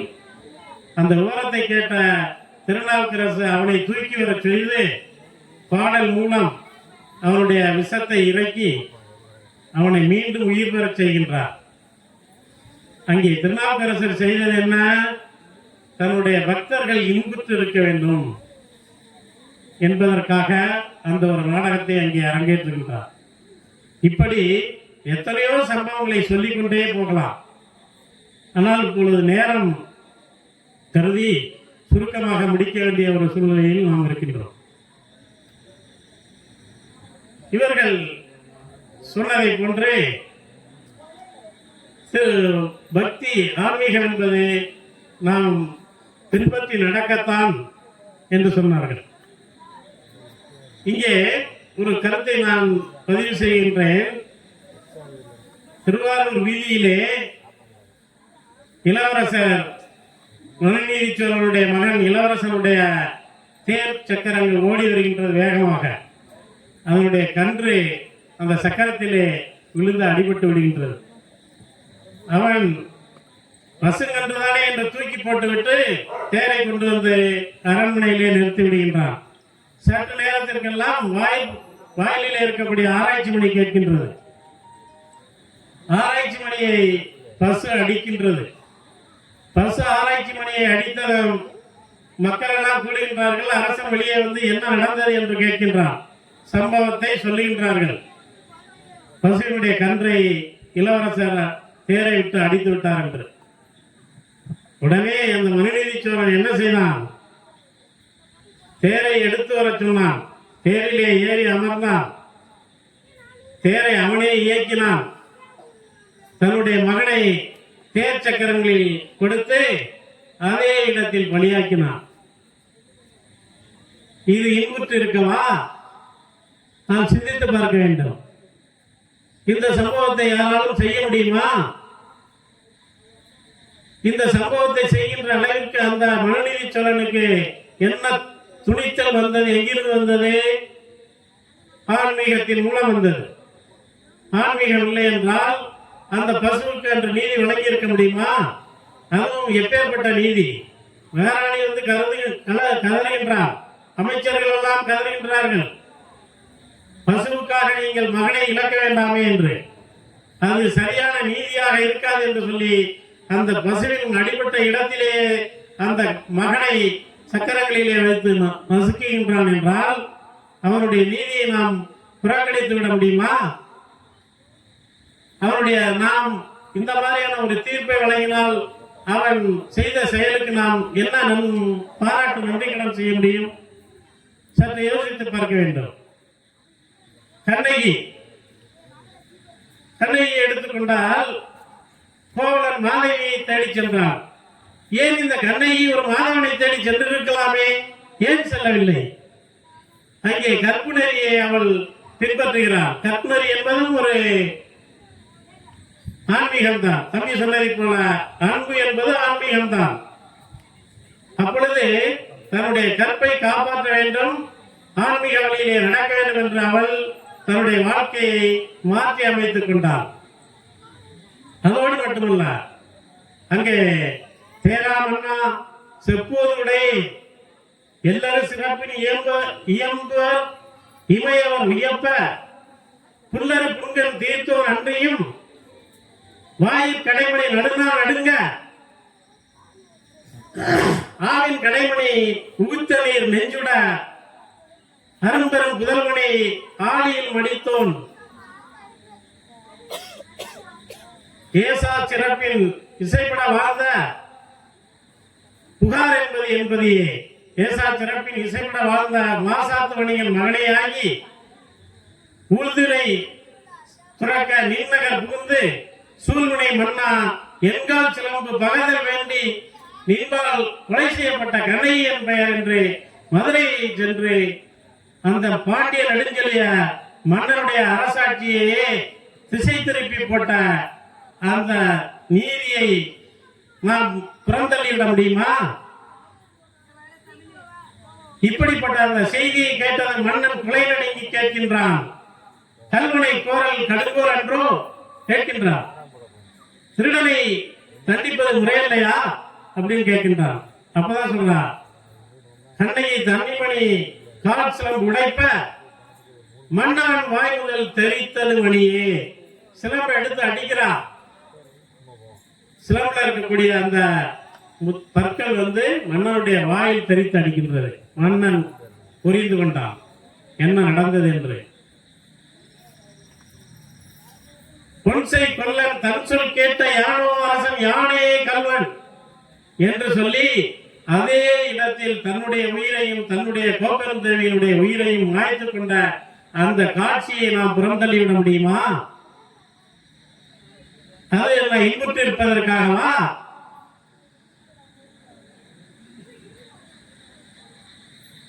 அயோத்தியிலே உலகெல்லாம் பரதனை ஆள தாளிரும் தடைகள் வாங்கி சான்றும் தாளிரும் சடைகள் தாங்கி தாங்கரும் தவமேல் கொண்டு புண்ணிய கூலிகள் காரணம் நல்கி புண்ணிய துறையில் ஆடி 7 ஆண்டில் வா என்று இயக்கினான் அரசன் என்கின்றாள் கைகை. ராமன் சொல்லுகின்றான், அதெல்லாம் முடியாது, நான் நாளைக்கு பதவியேற்க போறேன், அங்கெல்லாம் காட்டுக்கெல்லாம் போக முடியாதுன்னு சொன்னானா? அடுத்த வழி சொல்றான், மன்னவன் பணியேன்றாகி முன்பணி மறுப்பணும், பின்னவன் பெற்ற செல்வம் யான் பெற்றதென்றோ, மின்னலும் காணகம் இன்றே செல்கின்றேன், நும்படி தலைமையில் கொண்டேன், மின்னலில் காணகம் இன்றே செல்கின்றேன் என்று விடையும் கொண்டேன் என்று அந்த நிமிடமே புறப்பட்டான். வந்திருப்பது யார்? ராமன் யார்? இறைவன்.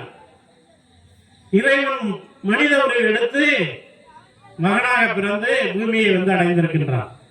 வந்திருப்பது இறைவன் என்று தெரிந்தாலும் ஒரு தாய் தந்தையினுடைய சொல்லுக்கு கட்டுப்பட்டவன் என்ற அந்த நீதியை இந்த உலகிற்கு சாற்ற வேண்டும் என்று சொல்லி தன்னுடைய தாய் தந்தையினுடைய அந்த கோரிக்கையை ஏற்று கானகம் சென்றானே, அந்த செய்தியை, அந்த 14 ஆண்டு வனவாசத்தை நாம் புறந்தள்ளிவிட முடியுமா? இறைவனே